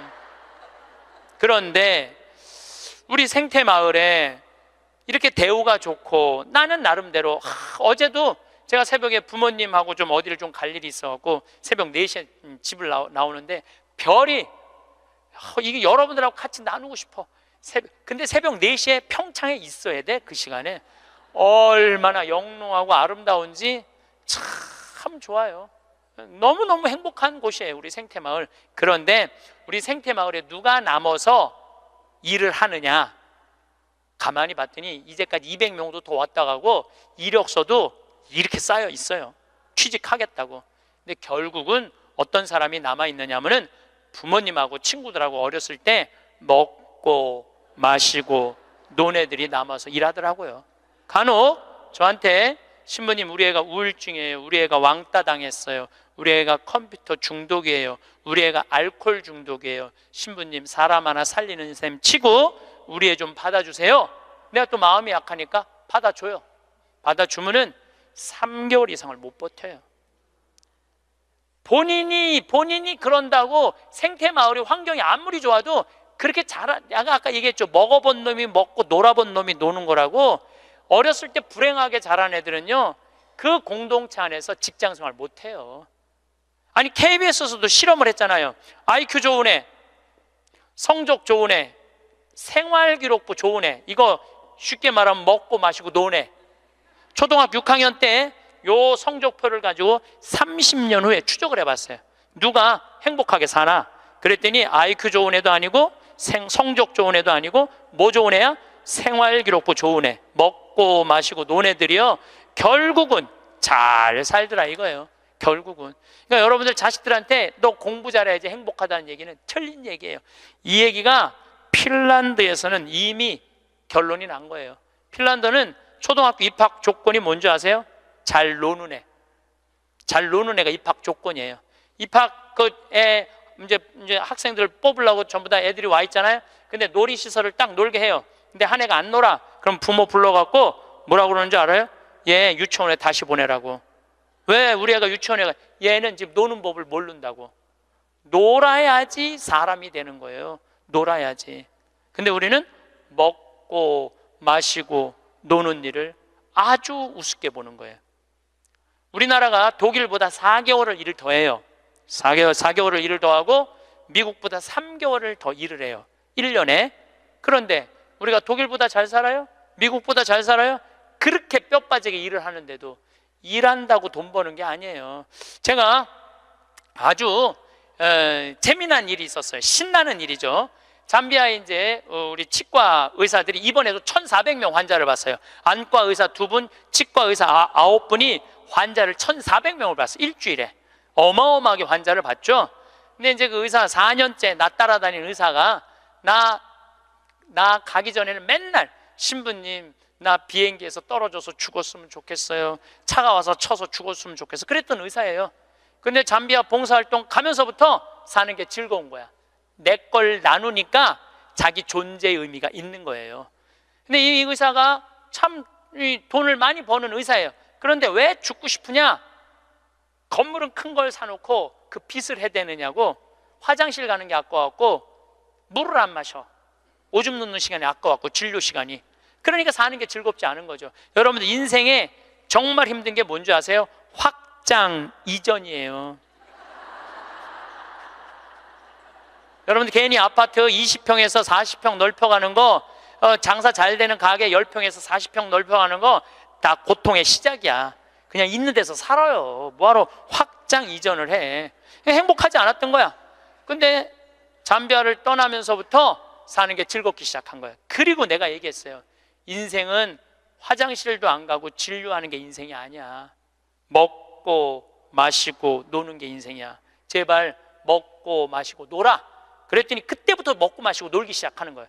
일주일에 이틀 과감하게 놀고 1년에 성지순례 10일 나 따라가고 뭐 성지순례 뭐 다른 데 또 가고 뭐 호주 의사들 같이 여행 다니고 1년에 40일을 놀아요. 40일을 무지하게 노는 거예요. 그러니까 그 조카가 이제 군대 갔다 와서 아르바이트 하면서 그렇게 노니까 이모한테 그렇게 물어보더래요. 이모, 이 치과 월급은 나오는 거야? 이렇게 물어보더래요.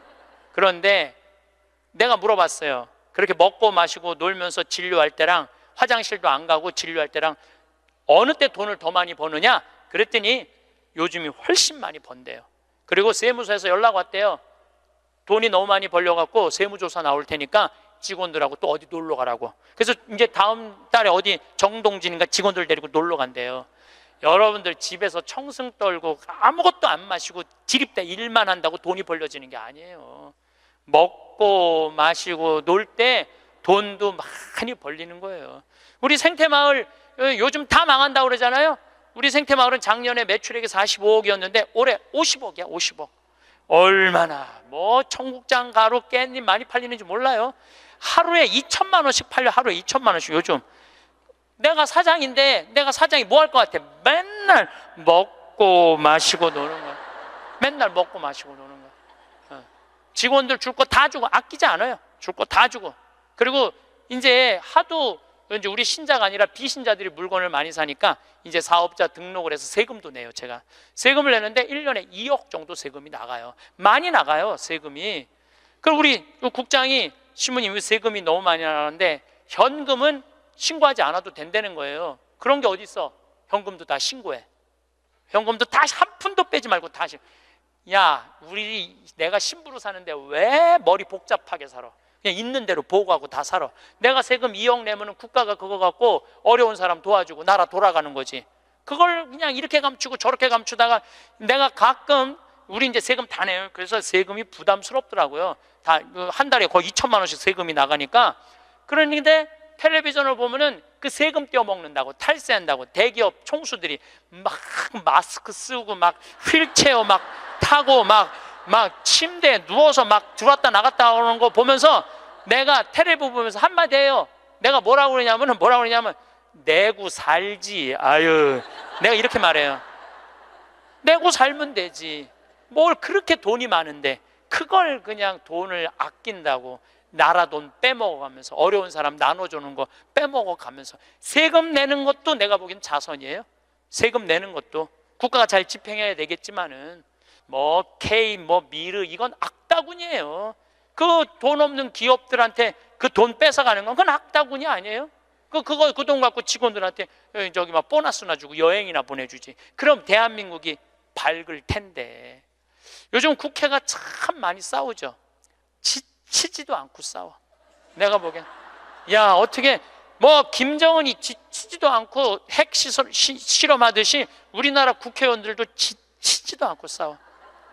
그런데 여소야대가 돼갖고 협치한다고? 그것도 말도 안 되는 소리예요. 우리나라 국회의원들이 안 싸우는 날은 언제 안 싸우느냐면 초등학교 교육제도가 바뀌는 거예요. 초등학교 교육제도가 노는 걸로 바뀌는 거. 여러분들, 우리는 자녀들한테 행복을 가르쳐야 돼요. 자녀들한테. 근데 우리는 공부를 가르치고 있어. 애들한테 이 세상에 와갖고 행복한 걸 가르쳐야 되는데 공부를 가르치고 있어요. 이거 좀 생각해봐야 될 문제예요. 나는 자식들한테 행복을 가르쳤나, 공부를 가르쳤나? 한번 생각해봐요. 뭘 가르쳤어요? 공부 가르치지 않았어요? 행복을 가르쳐야죠. 왜 공부를 가르쳐요? 2006년에 우리나라가 1년에 10만 명씩 조기 유학을 보냈어요. 2006년에 그때 조기 유학 분불었어요. 얘네들이 딱 10년 지났어요. 결론이 나와 있어요. 지금 조기 유학 다 실패했어요. 90%가 다 실패했어요. 그러면은 초등학교 4학년, 5학년 애가 조기 유학을 떠나. 그러면 미국에 가면은요, 여권 심사대에서 막 영어로 막 물어봐요. 너 여기 왜 왔냐? 며칠 머무를 거냐? 뭐 때문에 왔느냐? 막 물어봐요. 그것도 한국말로 물어봐요? 영어로 물어봐요. 그럼 초등학교 4학년 애가 당황스러울 것 같아요? 안 당황스러울 것 같아요? 당황스럽죠. 그리고 미국에 딱 가갖고 수업을 하면은요, 아무리 한국에서 영어 공부 열심히 잘해도 못 알아들어요. 얼마 동안? 1년 동안 못 알아들어. 걔가 무슨 죄를 졌다고 1년 동안 말도 못 알아듣는 데서 고생을 해야 돼? 그리고 여러분들, 인종차별, 여러분들은 잘 모르지만은 저는 정말로 외국을 많이 다니면서 확실하게 인종차별 느껴요. 신부인 난데도 아주 농담하는 애들 많아요. 너 뭐하러 혼자 사느냐? 막 하느님이 네 뭐 애인이냐? 막 이래가면서 웃기지도 않게 인종차별해요, 걔네들이. 그럼 초등학교 4학년 애가 그 인종차별을 다 겪는 거야. 그러면 한국에서 걔한테 유학 한번 보내려고 그러면 9.11 테러 이후부터 미국은 외국인을 공립학교에 받아들이지 않아요. 다 어디에 들어가야 되냐면 사립학교에 가야 돼. 사립학교는 중학교, 고등학교 1년에 4천만 원, 5천만 원이에요. 등록금이. 1년에요. 1년에 4천만 원, 5천만 원이에요. 3년에 5천만 원이 아니고 기숙사비 3천만 원이에요. 방학이 4번인데 거기 못 있어요. 부모 없으면은 한국에 들어왔다 나갔다 해야 돼. 그러면 얘는 혼자 간 애는 계속 들어왔다 나갔다 해야 돼요. 그럼 비행기 값 1,000만 원이야. 그럼 1억이 나가야 돼요. 유학 보내면은. 그럼 우리나라 대기업 연봉 1억이거든요. 1억이면은요, 아버지는 아무것도 안 쓰고 얘한테 다 보내야 돼. 아버지는 아무것도 안, 아버지도 먹고 마시고 놀아야 되는 사람인데 그걸 못 하는 거예요. 그러니까 자식하고 마누라 보내면은요, 더 아무것도 못 해. 그러니까 친구들도 하루 이틀 같이 놀아주는 거지. 저녁 같이 술도 못 먹자고 그래요. 내가 기러기 아빠들이랑 술 많이 먹었어, 옛날에. 먹어보면 그 얘기를 하면 정말로 가슴이 아파요. 그러면은 하루 이틀 그러다가 이제 혼자 술집에 가는 거야. 혼자 술집에 뭐 장미 뭐 이런 데 가면은 그 아가씨가 아유 사장님 외로워 보여 이렇게 말하면은 내 마음을 알아주는 여자는 이 여자밖에 없구나. 그래서 뭐해? 사랑에 빠지는 거예요. 그걸 남들은 바람 핀다고 그러지.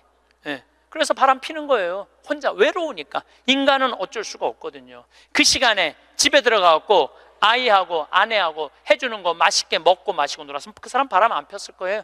대기업의 부장 정도 올라갈 사람이면 열심히 산 사람이니까. 그렇죠? 그러면은 애는 학교 가갖고 언어 안 돼, 인종차별 당해. 엄마는 또 미국 가갖고 애 학교 가면은 심심하잖아요. 거기서 또 놀고 있는 또 멀쩡하게 생긴 남자하고 또 외로우시겠어요, 사모님. 그러면 거기서 또 이제 또 바람 피고, 아빠는 한국에서 바람 피고 엄마는 미국 가서 바람 피고, 애는 인종차별 언어에 갖고 정신 우울증에 걸리고, 그런 일이 벌어진다니까요. 한두 집이 아니라니까요. 뭐를 위해서 애를 유학을 보낸 거예요? 뭐를 위해서? 다 집안 풍비박산 만들어 놓고. 그러니까 애한테 공부를 가르치면 안 된다니까요. 행복을 가르쳐야 돼요. 우리가 뭐를 해서 행복한지. 그래서 10년 동안 간 애들 중에 정말로 한국에도 아니고 미국에도 아닌 애들 많아요. 이건 아무것도 아니야.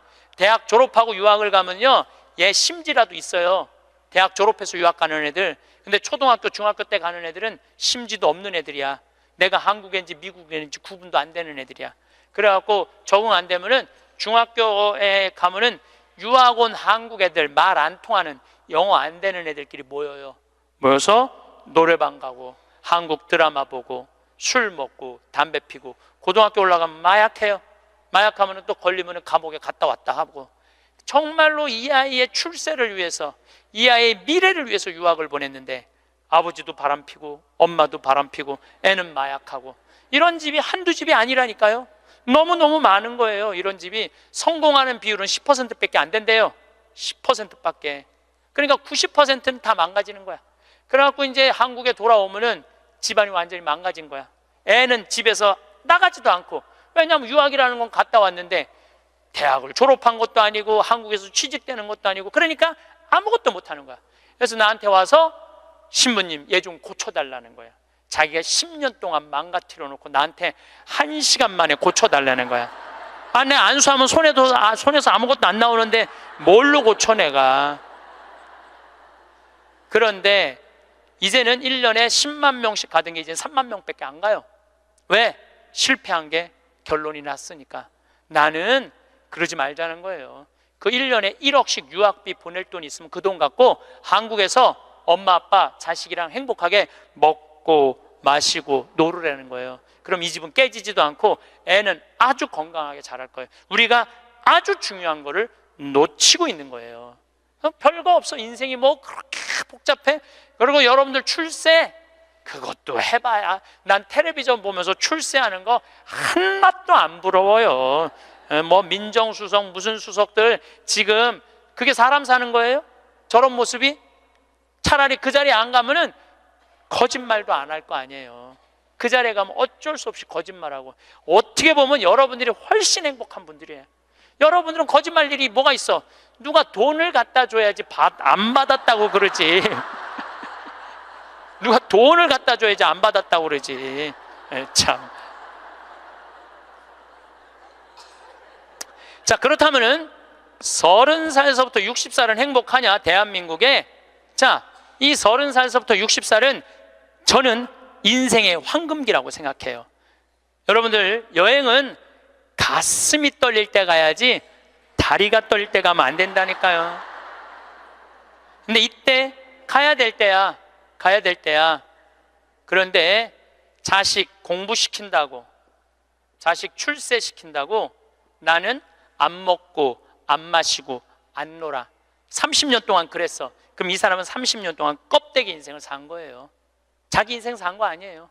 자식만을 위해서 살았다고. 나는 자식 하나 잘 되면은 엄마의 기쁨이라고 그러는데, 그것도 옛날에 45, 46까지 살 때 얘기예요. 이제 여러분들 120살 살면은요, 자식이 90이 돼버려요. 그 자식 출세하는 거 여러분들 행복하고는 아무 상관이 없어요. 70살, 80살 된 자식하고 90살, 100살 된 여러분들하고 아무 상관이 없어요. 어떤 아버지가 딸을 공부를 잘 가르쳐놨어. 서울대학을 졸업해하고 삼성에 취직을 했어. 근데 이 딸이 잘난 척하고 남자 알기를 우습게 알고 시집을 한 거고 혼자 사는 거야. 아버지는 딸이 시집 가갖고 손자도 좀 안겨주고 좋은데 시집 가갖고 자기 호강도 시켜주기를 바랬는데, 이게 혼자 사는 거예요. 설날 왔어 딸이. 그래서 아버지가 한마디 해요. 너 뭐가 부족해서 시집 안 가고 혼자 살고 있느냐고. 제발 시집 좀 가라고. 네가 학벌이 부족하냐, 미모가 부족하냐, 뭐가 부족한데 시집을 안 가냐고. 그랬더니 딸이 아버지를 보고 한다는 소리가, 아버지 답답한 소리 하지 말라고. 요즘 시집 가는 게 얼마나 힘든 줄 알아요? 뭐가 힘들어? 넌 부족한 거 없어. 다 갈 수 있어. 그랬더니 아버지 한심한 소리 하지 말라고. 아버지 대통령도 못 간 시집을 내가 어떻게 가? 생각해보니까 대통령도 시집도 못 가고, 시집만 못 가. 요즘 아주 그냥 처지가 아주 곤궁하게 됐잖아요. 뭐 그래, 또 아버지가 질 수가 있어? 그래서 한마디 더 해요. 그래? 그렇다면은 네가 그렇게 시집 안 가고 혼자 살 거면 너도 대통령이라도 좀 해보라고. 아버지도 좀 최순실처럼 호강 좀 해보게. 그랬더니 딸이 아버지 보고 한심한 눈으로 쳐봐도 한마디 더 해요. 아버지 답답한 소리 하지 말라고. 뭐가 답답한 소리야? 아버지가 대통령을 했어야지 나도 해볼 거 아니냐고.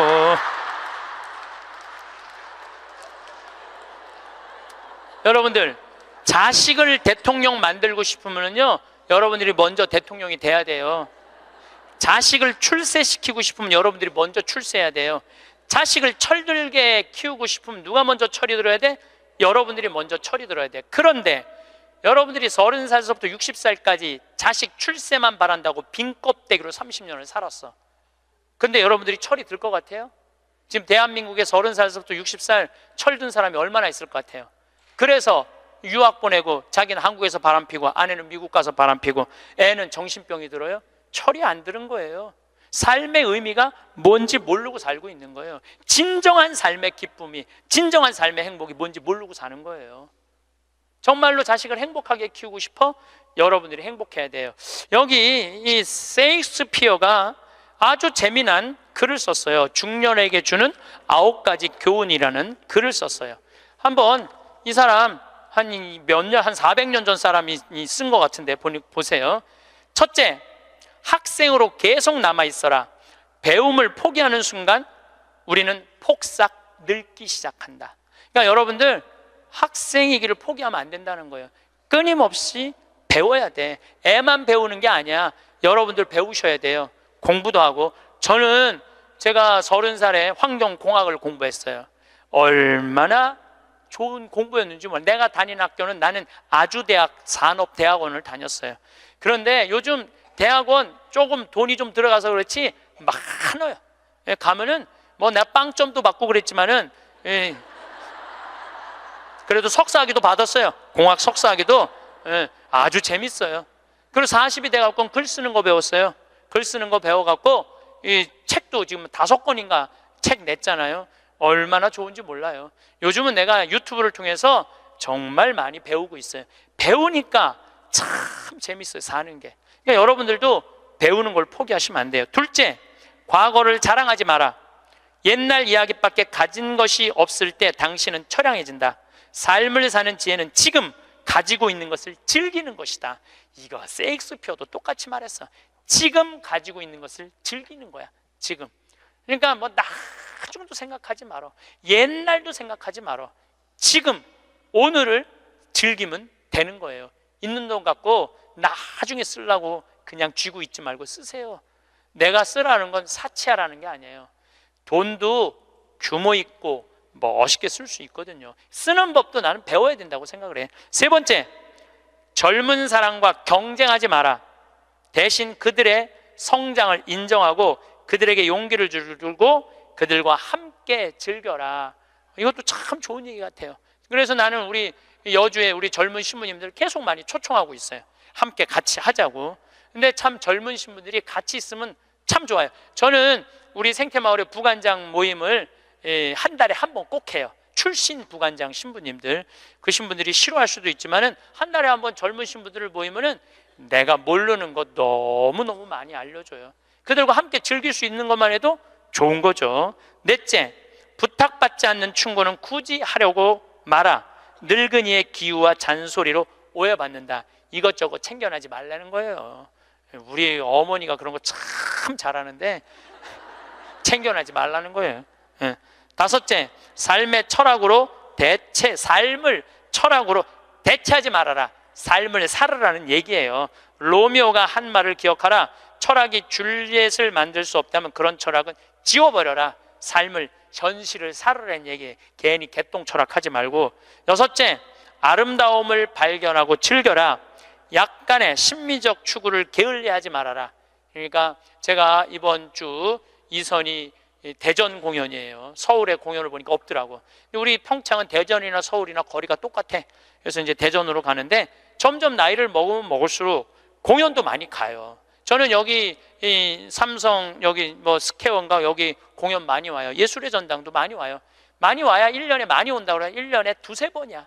그 2-3번이라도 공연을 즐길 수 있으면 삶이 굉장히 풍요로워지더라고요. 또 일곱째, 늙어가는 것을 불평하지 마라. 가엾어 보인다. 몇 번 들어주다 당신을 피하기 시작할 것이다. 나 늙은 거 자랑하지 말라는 거예요. 그것도 맞는 얘기 같아요. 늙은 거 누가 뭐 알아주기는 해요. 아무도 안 알아주죠. 나이 먹은 거 자랑 아니야, 내가 보기에는. 그리고 나이를 먹으려면 곱게 먹어야 돼. 나이 값을 하고면서 늙어가야지, 나이 값도 못하고 나이만 디립다 먹으면 그게 뭐가 자랑이에요. 8번째, 젊은 사람에게 세상을 다 넘겨주지 말아라. 이건 뭐냐면 재산 주지 말라는 거예요. 그들에게 다 주는 순간 천덕꾸러기가 될 것이다. 여러분들 아까 제가 말씀드렸죠? 자식하고 남편한테 다 주지 말고 얼마만 주라고? 반만 주세요. 항상 오늘부터 마음도 반만 주세요. 다 주지 말고. 두 딸에게 배신당한 리어 왕처럼 춥고 배고픈 노년을 보내며 두 딸에게 죽게 될 것이다. 이 리어 왕이라는 이 셰익스피어 이 작품을 읽어보면 굉장히 재밌어요. 딸들한테 자기 왕권을 다 넘겨줘요. 왕권 넘겨준 딸 때문에 이 사람 죽어요. 왕이 결국은. 그러니까 여러분들도 자식들한테 다 넘겨주지 마세요. 여러분들의 인생을 사세요. 아직 여러분들 한참 남아있거든요. 9번째, 죽음에 대해 자주 말하지 마라. 죽음보다 확실한 것은 없다. 인류 역사상 어떤 예외도 없었다. 확실히 오는 것을 일부러 맞으러 갈 필요는 없다. 삶을 탐닉해라. 그때까지 삶을 먹고 마시고 즐겨라, 이 얘기예요. 먹고 마시고 즐겨라. 우리는 살기 위해 여기에 왔노라. 즐겁게 살라고 여기에 온 거란 얘기예요. 그러니까 이 30부터 60까지 여러분들은 나는 자식을 위해서 아무것도 안 한다, 이런 생각하지 말라는 거예요. 내 삶을 살아가라는 거예요. 그러면 60살서부터 120살은 행복하냐? 60살서부터 120살, 나는 자식한테 바라는 거 하나도 없어. 나는 보상 심리가 없어. 이거 다 거짓말이에요. 자식한테 왜 바라는 게 없어요? 얼마나 많이 바라는데요. 자식이 용돈 안 갖다 주고 전화 안 하고 찾아오지 않으면 섭섭하다고 얘기합니다. 여기 있는 분들 다 그렇게 얘기해요. 얘기 안 하는 분들 거의 없다고 보면 돼요. 그런데 여러분들 60살서부터 120살까지 어떻게 자식이 60년 동안 효도를 할 수가 있어요? 그게 가능하다고 얘기 들어, 그런 생각 드세요? 나는 60년 동안 효도 받아 먹을 거야. 60살서부터 120살까지. 이거는 있을 수 없는 얘기예요. 그리고 늙어서 자식이 효도하면 행복하고 자식이 효도하지 않으면 불행하고. 왜? 늙어서 행복을 자식한테 떠넘겨. 그냥 내가 행복하면 안 돼요? 왜 자식한테 그걸 힘든 걸 넘겨요? 그리고 여러분들 자식들 중에 여러분들 집에 태어나고 싶어서 태어난 놈은 한 놈도 없어요. 여러분들이 좋아서 난 거지. 그러니까 뭘로 끝내야 되냐면 키운 걸로 끝내야 돼. 그런데 보상 심리가 있어요. 내 자식이 의사야. 그러면 내 주머니에 돈이 1,000만 원 있어도 이 할머니 절대 너 돈으로 가서 안 사 먹어. 뭐라고 그러냐면, 왜 내가 내 돈 주고 사 먹어? 잘난 의사 있는데. 나는 의사들이 와서 사줄 때까지 나는 기다릴 거야. 기다려. 1년이고 2년이고 기다려. 의사들이 와서 사줄 때까지. 근데 여러분들 자식이 무슨 무당이야? 막 수술하다가 엄마가 오늘 갈비 먹고 싶어 하네? 내가 가서 갈비 사줘야지. 전화해요. 엄마, 내가 막 수술하다가 생각이 나는데 엄마 오늘 갈비 먹고 싶었지? 내가 오늘 가서 사줄게 라고 전화하는 자식은 대한민국에 단 한 명도 없습니다. 지금 70, 80 된 나 갈비 먹고 싶은 거 누구만 알아? 나만 알아요. 여러분들 이걸 아셔야 돼요. 여러분들은 자식 생각밖에 없지만 자식은 여러분들 생각 없어요. 그건 확실합니다. 왜냐면 이게 실험의 결과가 나왔어요. 어떤 실험을 했느냐면 요즘은 사랑의 감정을 촬영할 수 있대요. 그래갖고 할머니들한테 젊은 자식들 사진을 보여주고 뇌파 촬영을 해보니까 막 그냥 뇌파가 난리도 아니라는 거예요. 자식 사랑의 감정, 잘된 자식은 좋아갖고 막 난리고 못된 자식은 그게 안타까워갖고 막 난리가 아니라는 거예요. 그러니까 여러분들은 지금 자식 보면은 뇌가 막 진동을 해, 사랑의 감정이. 그런데 자식한테 늙은 엄마 사진을 보여주고 뇌파 촬영을 해보니까 아무 반응이 안 일어나는데, 내가 이거 KBS에서 봐서, KBS에서 의사들이 실험하는 거를. 그러니까 여러분들은 자식 생각하는 거하고 자식이 여러분들 생각하는 거하고는 이건 차원이 달라요. 차원이. 정말 생각 없어요. 저도 어머니 아버지 86, 84살이에요. 그런데 내가 막 신부됐을 때, 어머니 60이었을 때 어머니가 그랬어. 늙으면 죽어야 된다고. 그때 이제 효도할 때가 됐는데 죽으면 안 되지. 그래갖고 어머니 아버지 모시고 파리, 로마, 이스라엘, 베이징, 뭐 우리나라 금강산, 백두산, 우리나라 좋다는 데 온천 다 모시고 다녔어요. 왜 모시고 다녔느냐 하면 죽는다니까. 빨리 보여줘야 될 거 아니야, 죽기 전에 5년 동안. 근데 요즘은 어머니가 늙으면 죽어야 돼 그 소리 하면 막 화가 나요. 왜 화가 나냐면 그 얘기한 지 24년이 지났어. 24년. 죽을 기미가 안 보여요. 요즘 어떻게 잘 드셔서 그런지 완전히 얼굴이 새색시 같아. 새색시. 얼마나 이쁜지 몰라. 그러니 죽겠어요? 안 죽어요. 그럼 24년을 내가 효도를 할 것 같아요? 5년 하고 끝났어요. 나도 5년 하고. 요즘은 나 강의 막 다니다 보면 한 달 동안 한 번도 생각 안 할 때 있어요. 한 번도. 근데 어머니는 아침에 일어나고 제일 먼저 나 위해서 묵주기도 20단 한대요. 하루 종일 아들 생각하는 거지. 집에 가보면 온통 내 사진이야. 그냥 온통 내 사진. 그런데 놀라운 건 우리 사제관은 어머니 아버지 사진 하나도 없어요. 하나도. 그런데 나만 그렇겠어요? 여러분들 자식들 먹고 살기 바쁜데 생각 안 해요. 그러니까 이제 내 인생의 주인공은 누구라고 생각하면 돼? 나라고 생각하면 돼. 그러니까 내가 지금 갈비 먹고 싶은 거 누구만 알아? 나만 알아. 그럼 누가 사줘야 돼? 내가 사줘야 돼. 누구 돈으로? 내 돈으로. 무슨 돈으로? 집 잡혀서 사줘야 돼요. 집 잡혀서. 그런데 우리나라 노인이 지금 700만 명이에요. 65세 이상이. 그러면은 부부가 산다고 하면 350만 세대죠. 350만 세대 중에 집 잡혀서 주택연금으로 사는 세대는 3만 5천 세대 지금. 그럼 100명 중에 1명만 연금으로 사는 거예요. 자, 나 65세 넘었다. 한번 손 들어봐. 65세 넘었다. 왜 손 안 들어? 여기 지금 다 내 눈에 보이는데 이렇게 많아. 자, 손 내리세요. 자, 이 중에 나 정말로 집 잡혀서 연금으로 생활하고 있다면 손 들어보세요. 지금 한 분, 두 분, 그러니까 제 말이 세 분, 네 분, 제 말이 맞아요. 지금 여기 한 1000여 분 있는데 거의 100명 중에 1명만 집을. 그런데 이 집 잡혀서 사는 분과 집 안 잡혀서 자식한테 물려주겠다는 분하고 삶의 질은 또 달라요. 집 잡혀서 한 달에 150만 원에서 200만 원을 받아 사는 사람들은요, 근심 걱정 하나도 없대요. 마음이 그렇게 편안하대요. 그런데 자식들 용돈 받고 집 물려줄 생각으로 용돈 받고 사는 분들은 어떤 딸은 자식이 10만 원도 갖다 주고 20만 원도 갖다 주고. 우리나라 평균 용돈이 10만 원이에요. 평균 부모님한테. 그럼 20만 원도 갖다 주고 30만 원도 갖다 줘. 근데 어떤 달은 100만 원도 갖다 줘. 100만 원도 갖다 주면 이 할머니가 그 돈을 못 써요.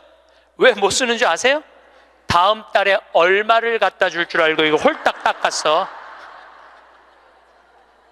그냥 계속 불안하게 사는 거야. 계속. 그럼 늘 불만 속에서 사는 거야.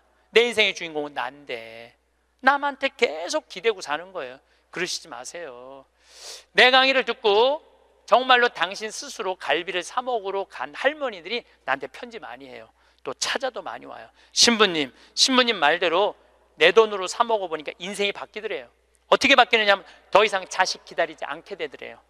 그리고 더 이상 원망하지 않게 되더래요. 더 이상 섭섭한 거 없더래요. 그냥 내 돈 갖고 내가 사 먹으면 되지. 대신 너는 나한테 재산 끝이야. 이렇게 딱 정리가 되고 나니까 너무 편안하더래요. 그리고 남은 인생은 내가 책임질 수 있겠다라는 자신감이 생기더래요. 그래서 너무 감사하다고. 너무너무 감사하다고.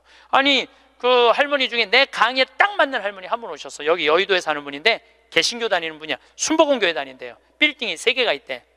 우리 집에 왔는데 뭐 하여튼 에쿠스 뭐 900인가 뭐 리무진인가를 타고 왔는데 어마어마하게 좋은 차를 타고 왔어요.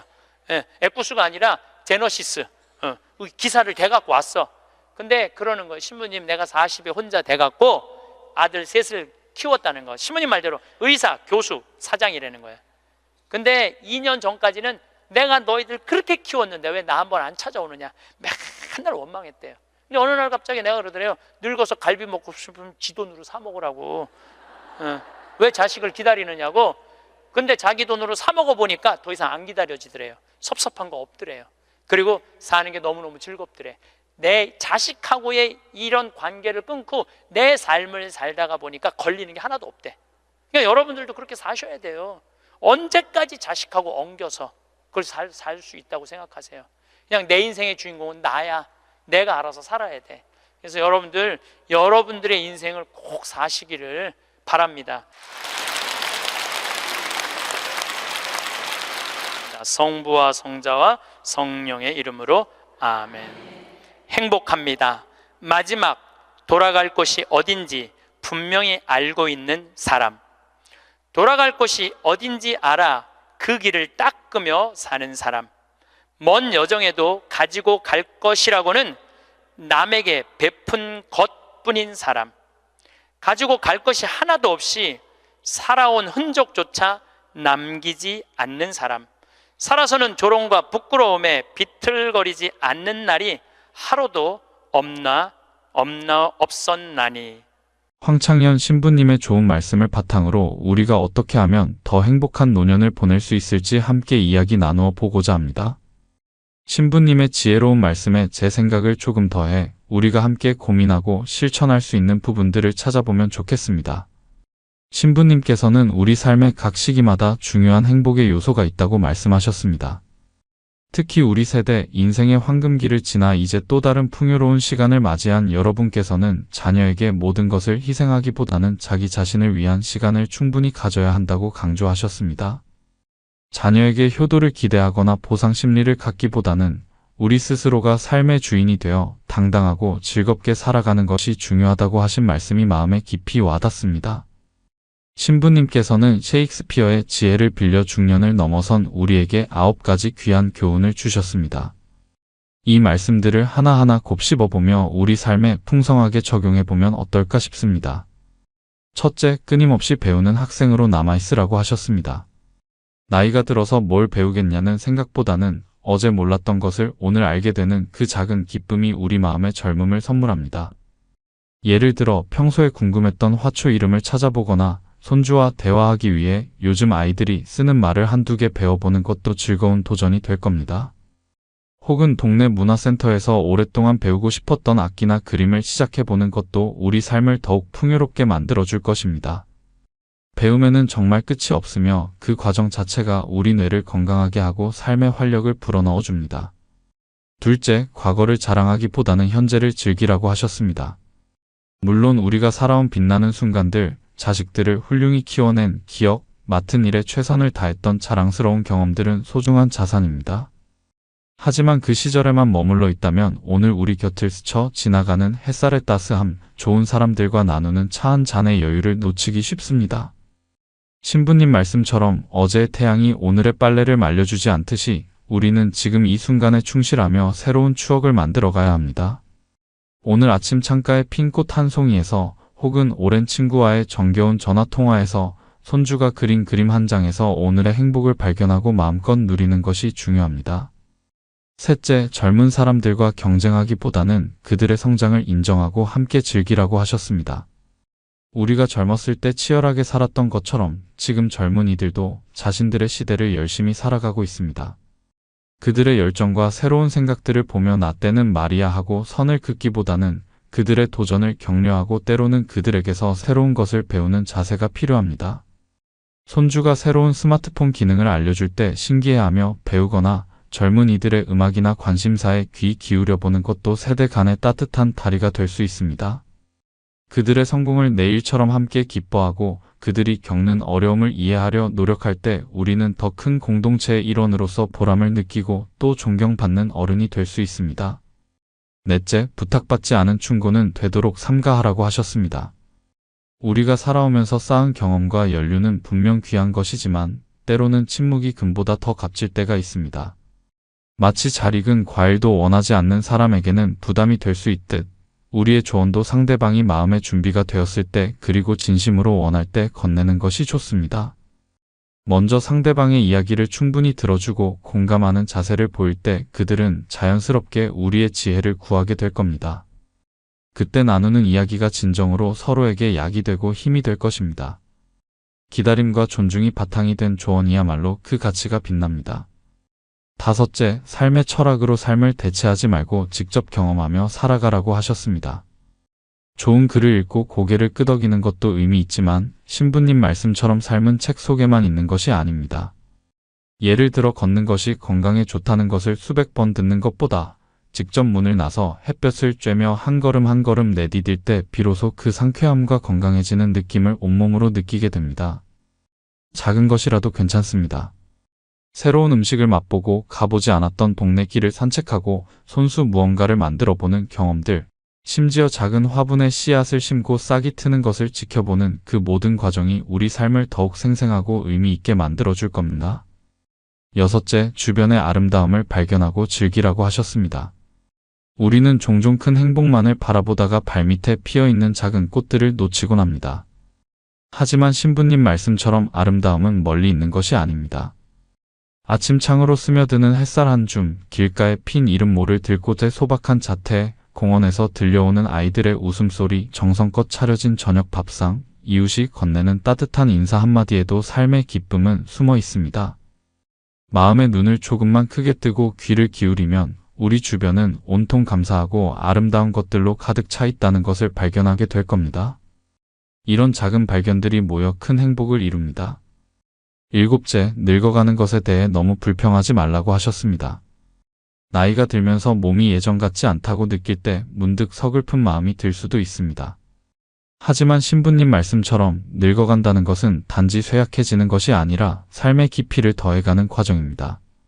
얼굴에 새겨진 주름 하나하나에는 우리가 살아온 수많은 이야기와 웃음, 눈물, 그리고 지혜가 담겨 있고 희끗희끗해진 머리카락은 세월이 우리에게 준 훈장과도 같습니다.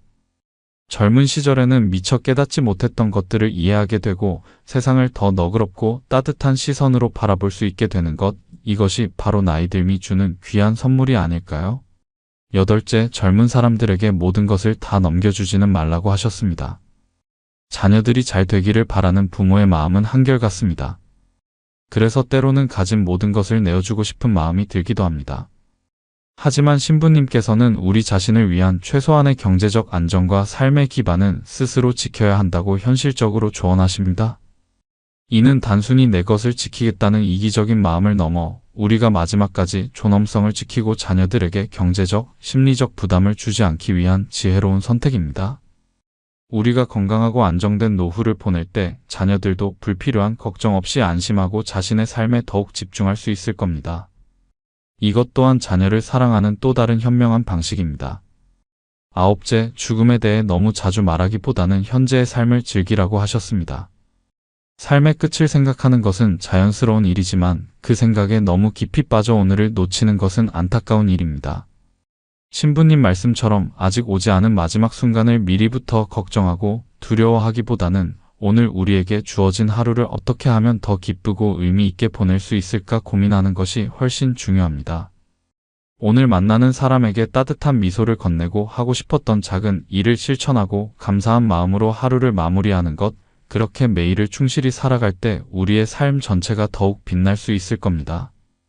오늘 하루를 온전히 사는 것이야말로 가장 멋진 노후 준비입니다.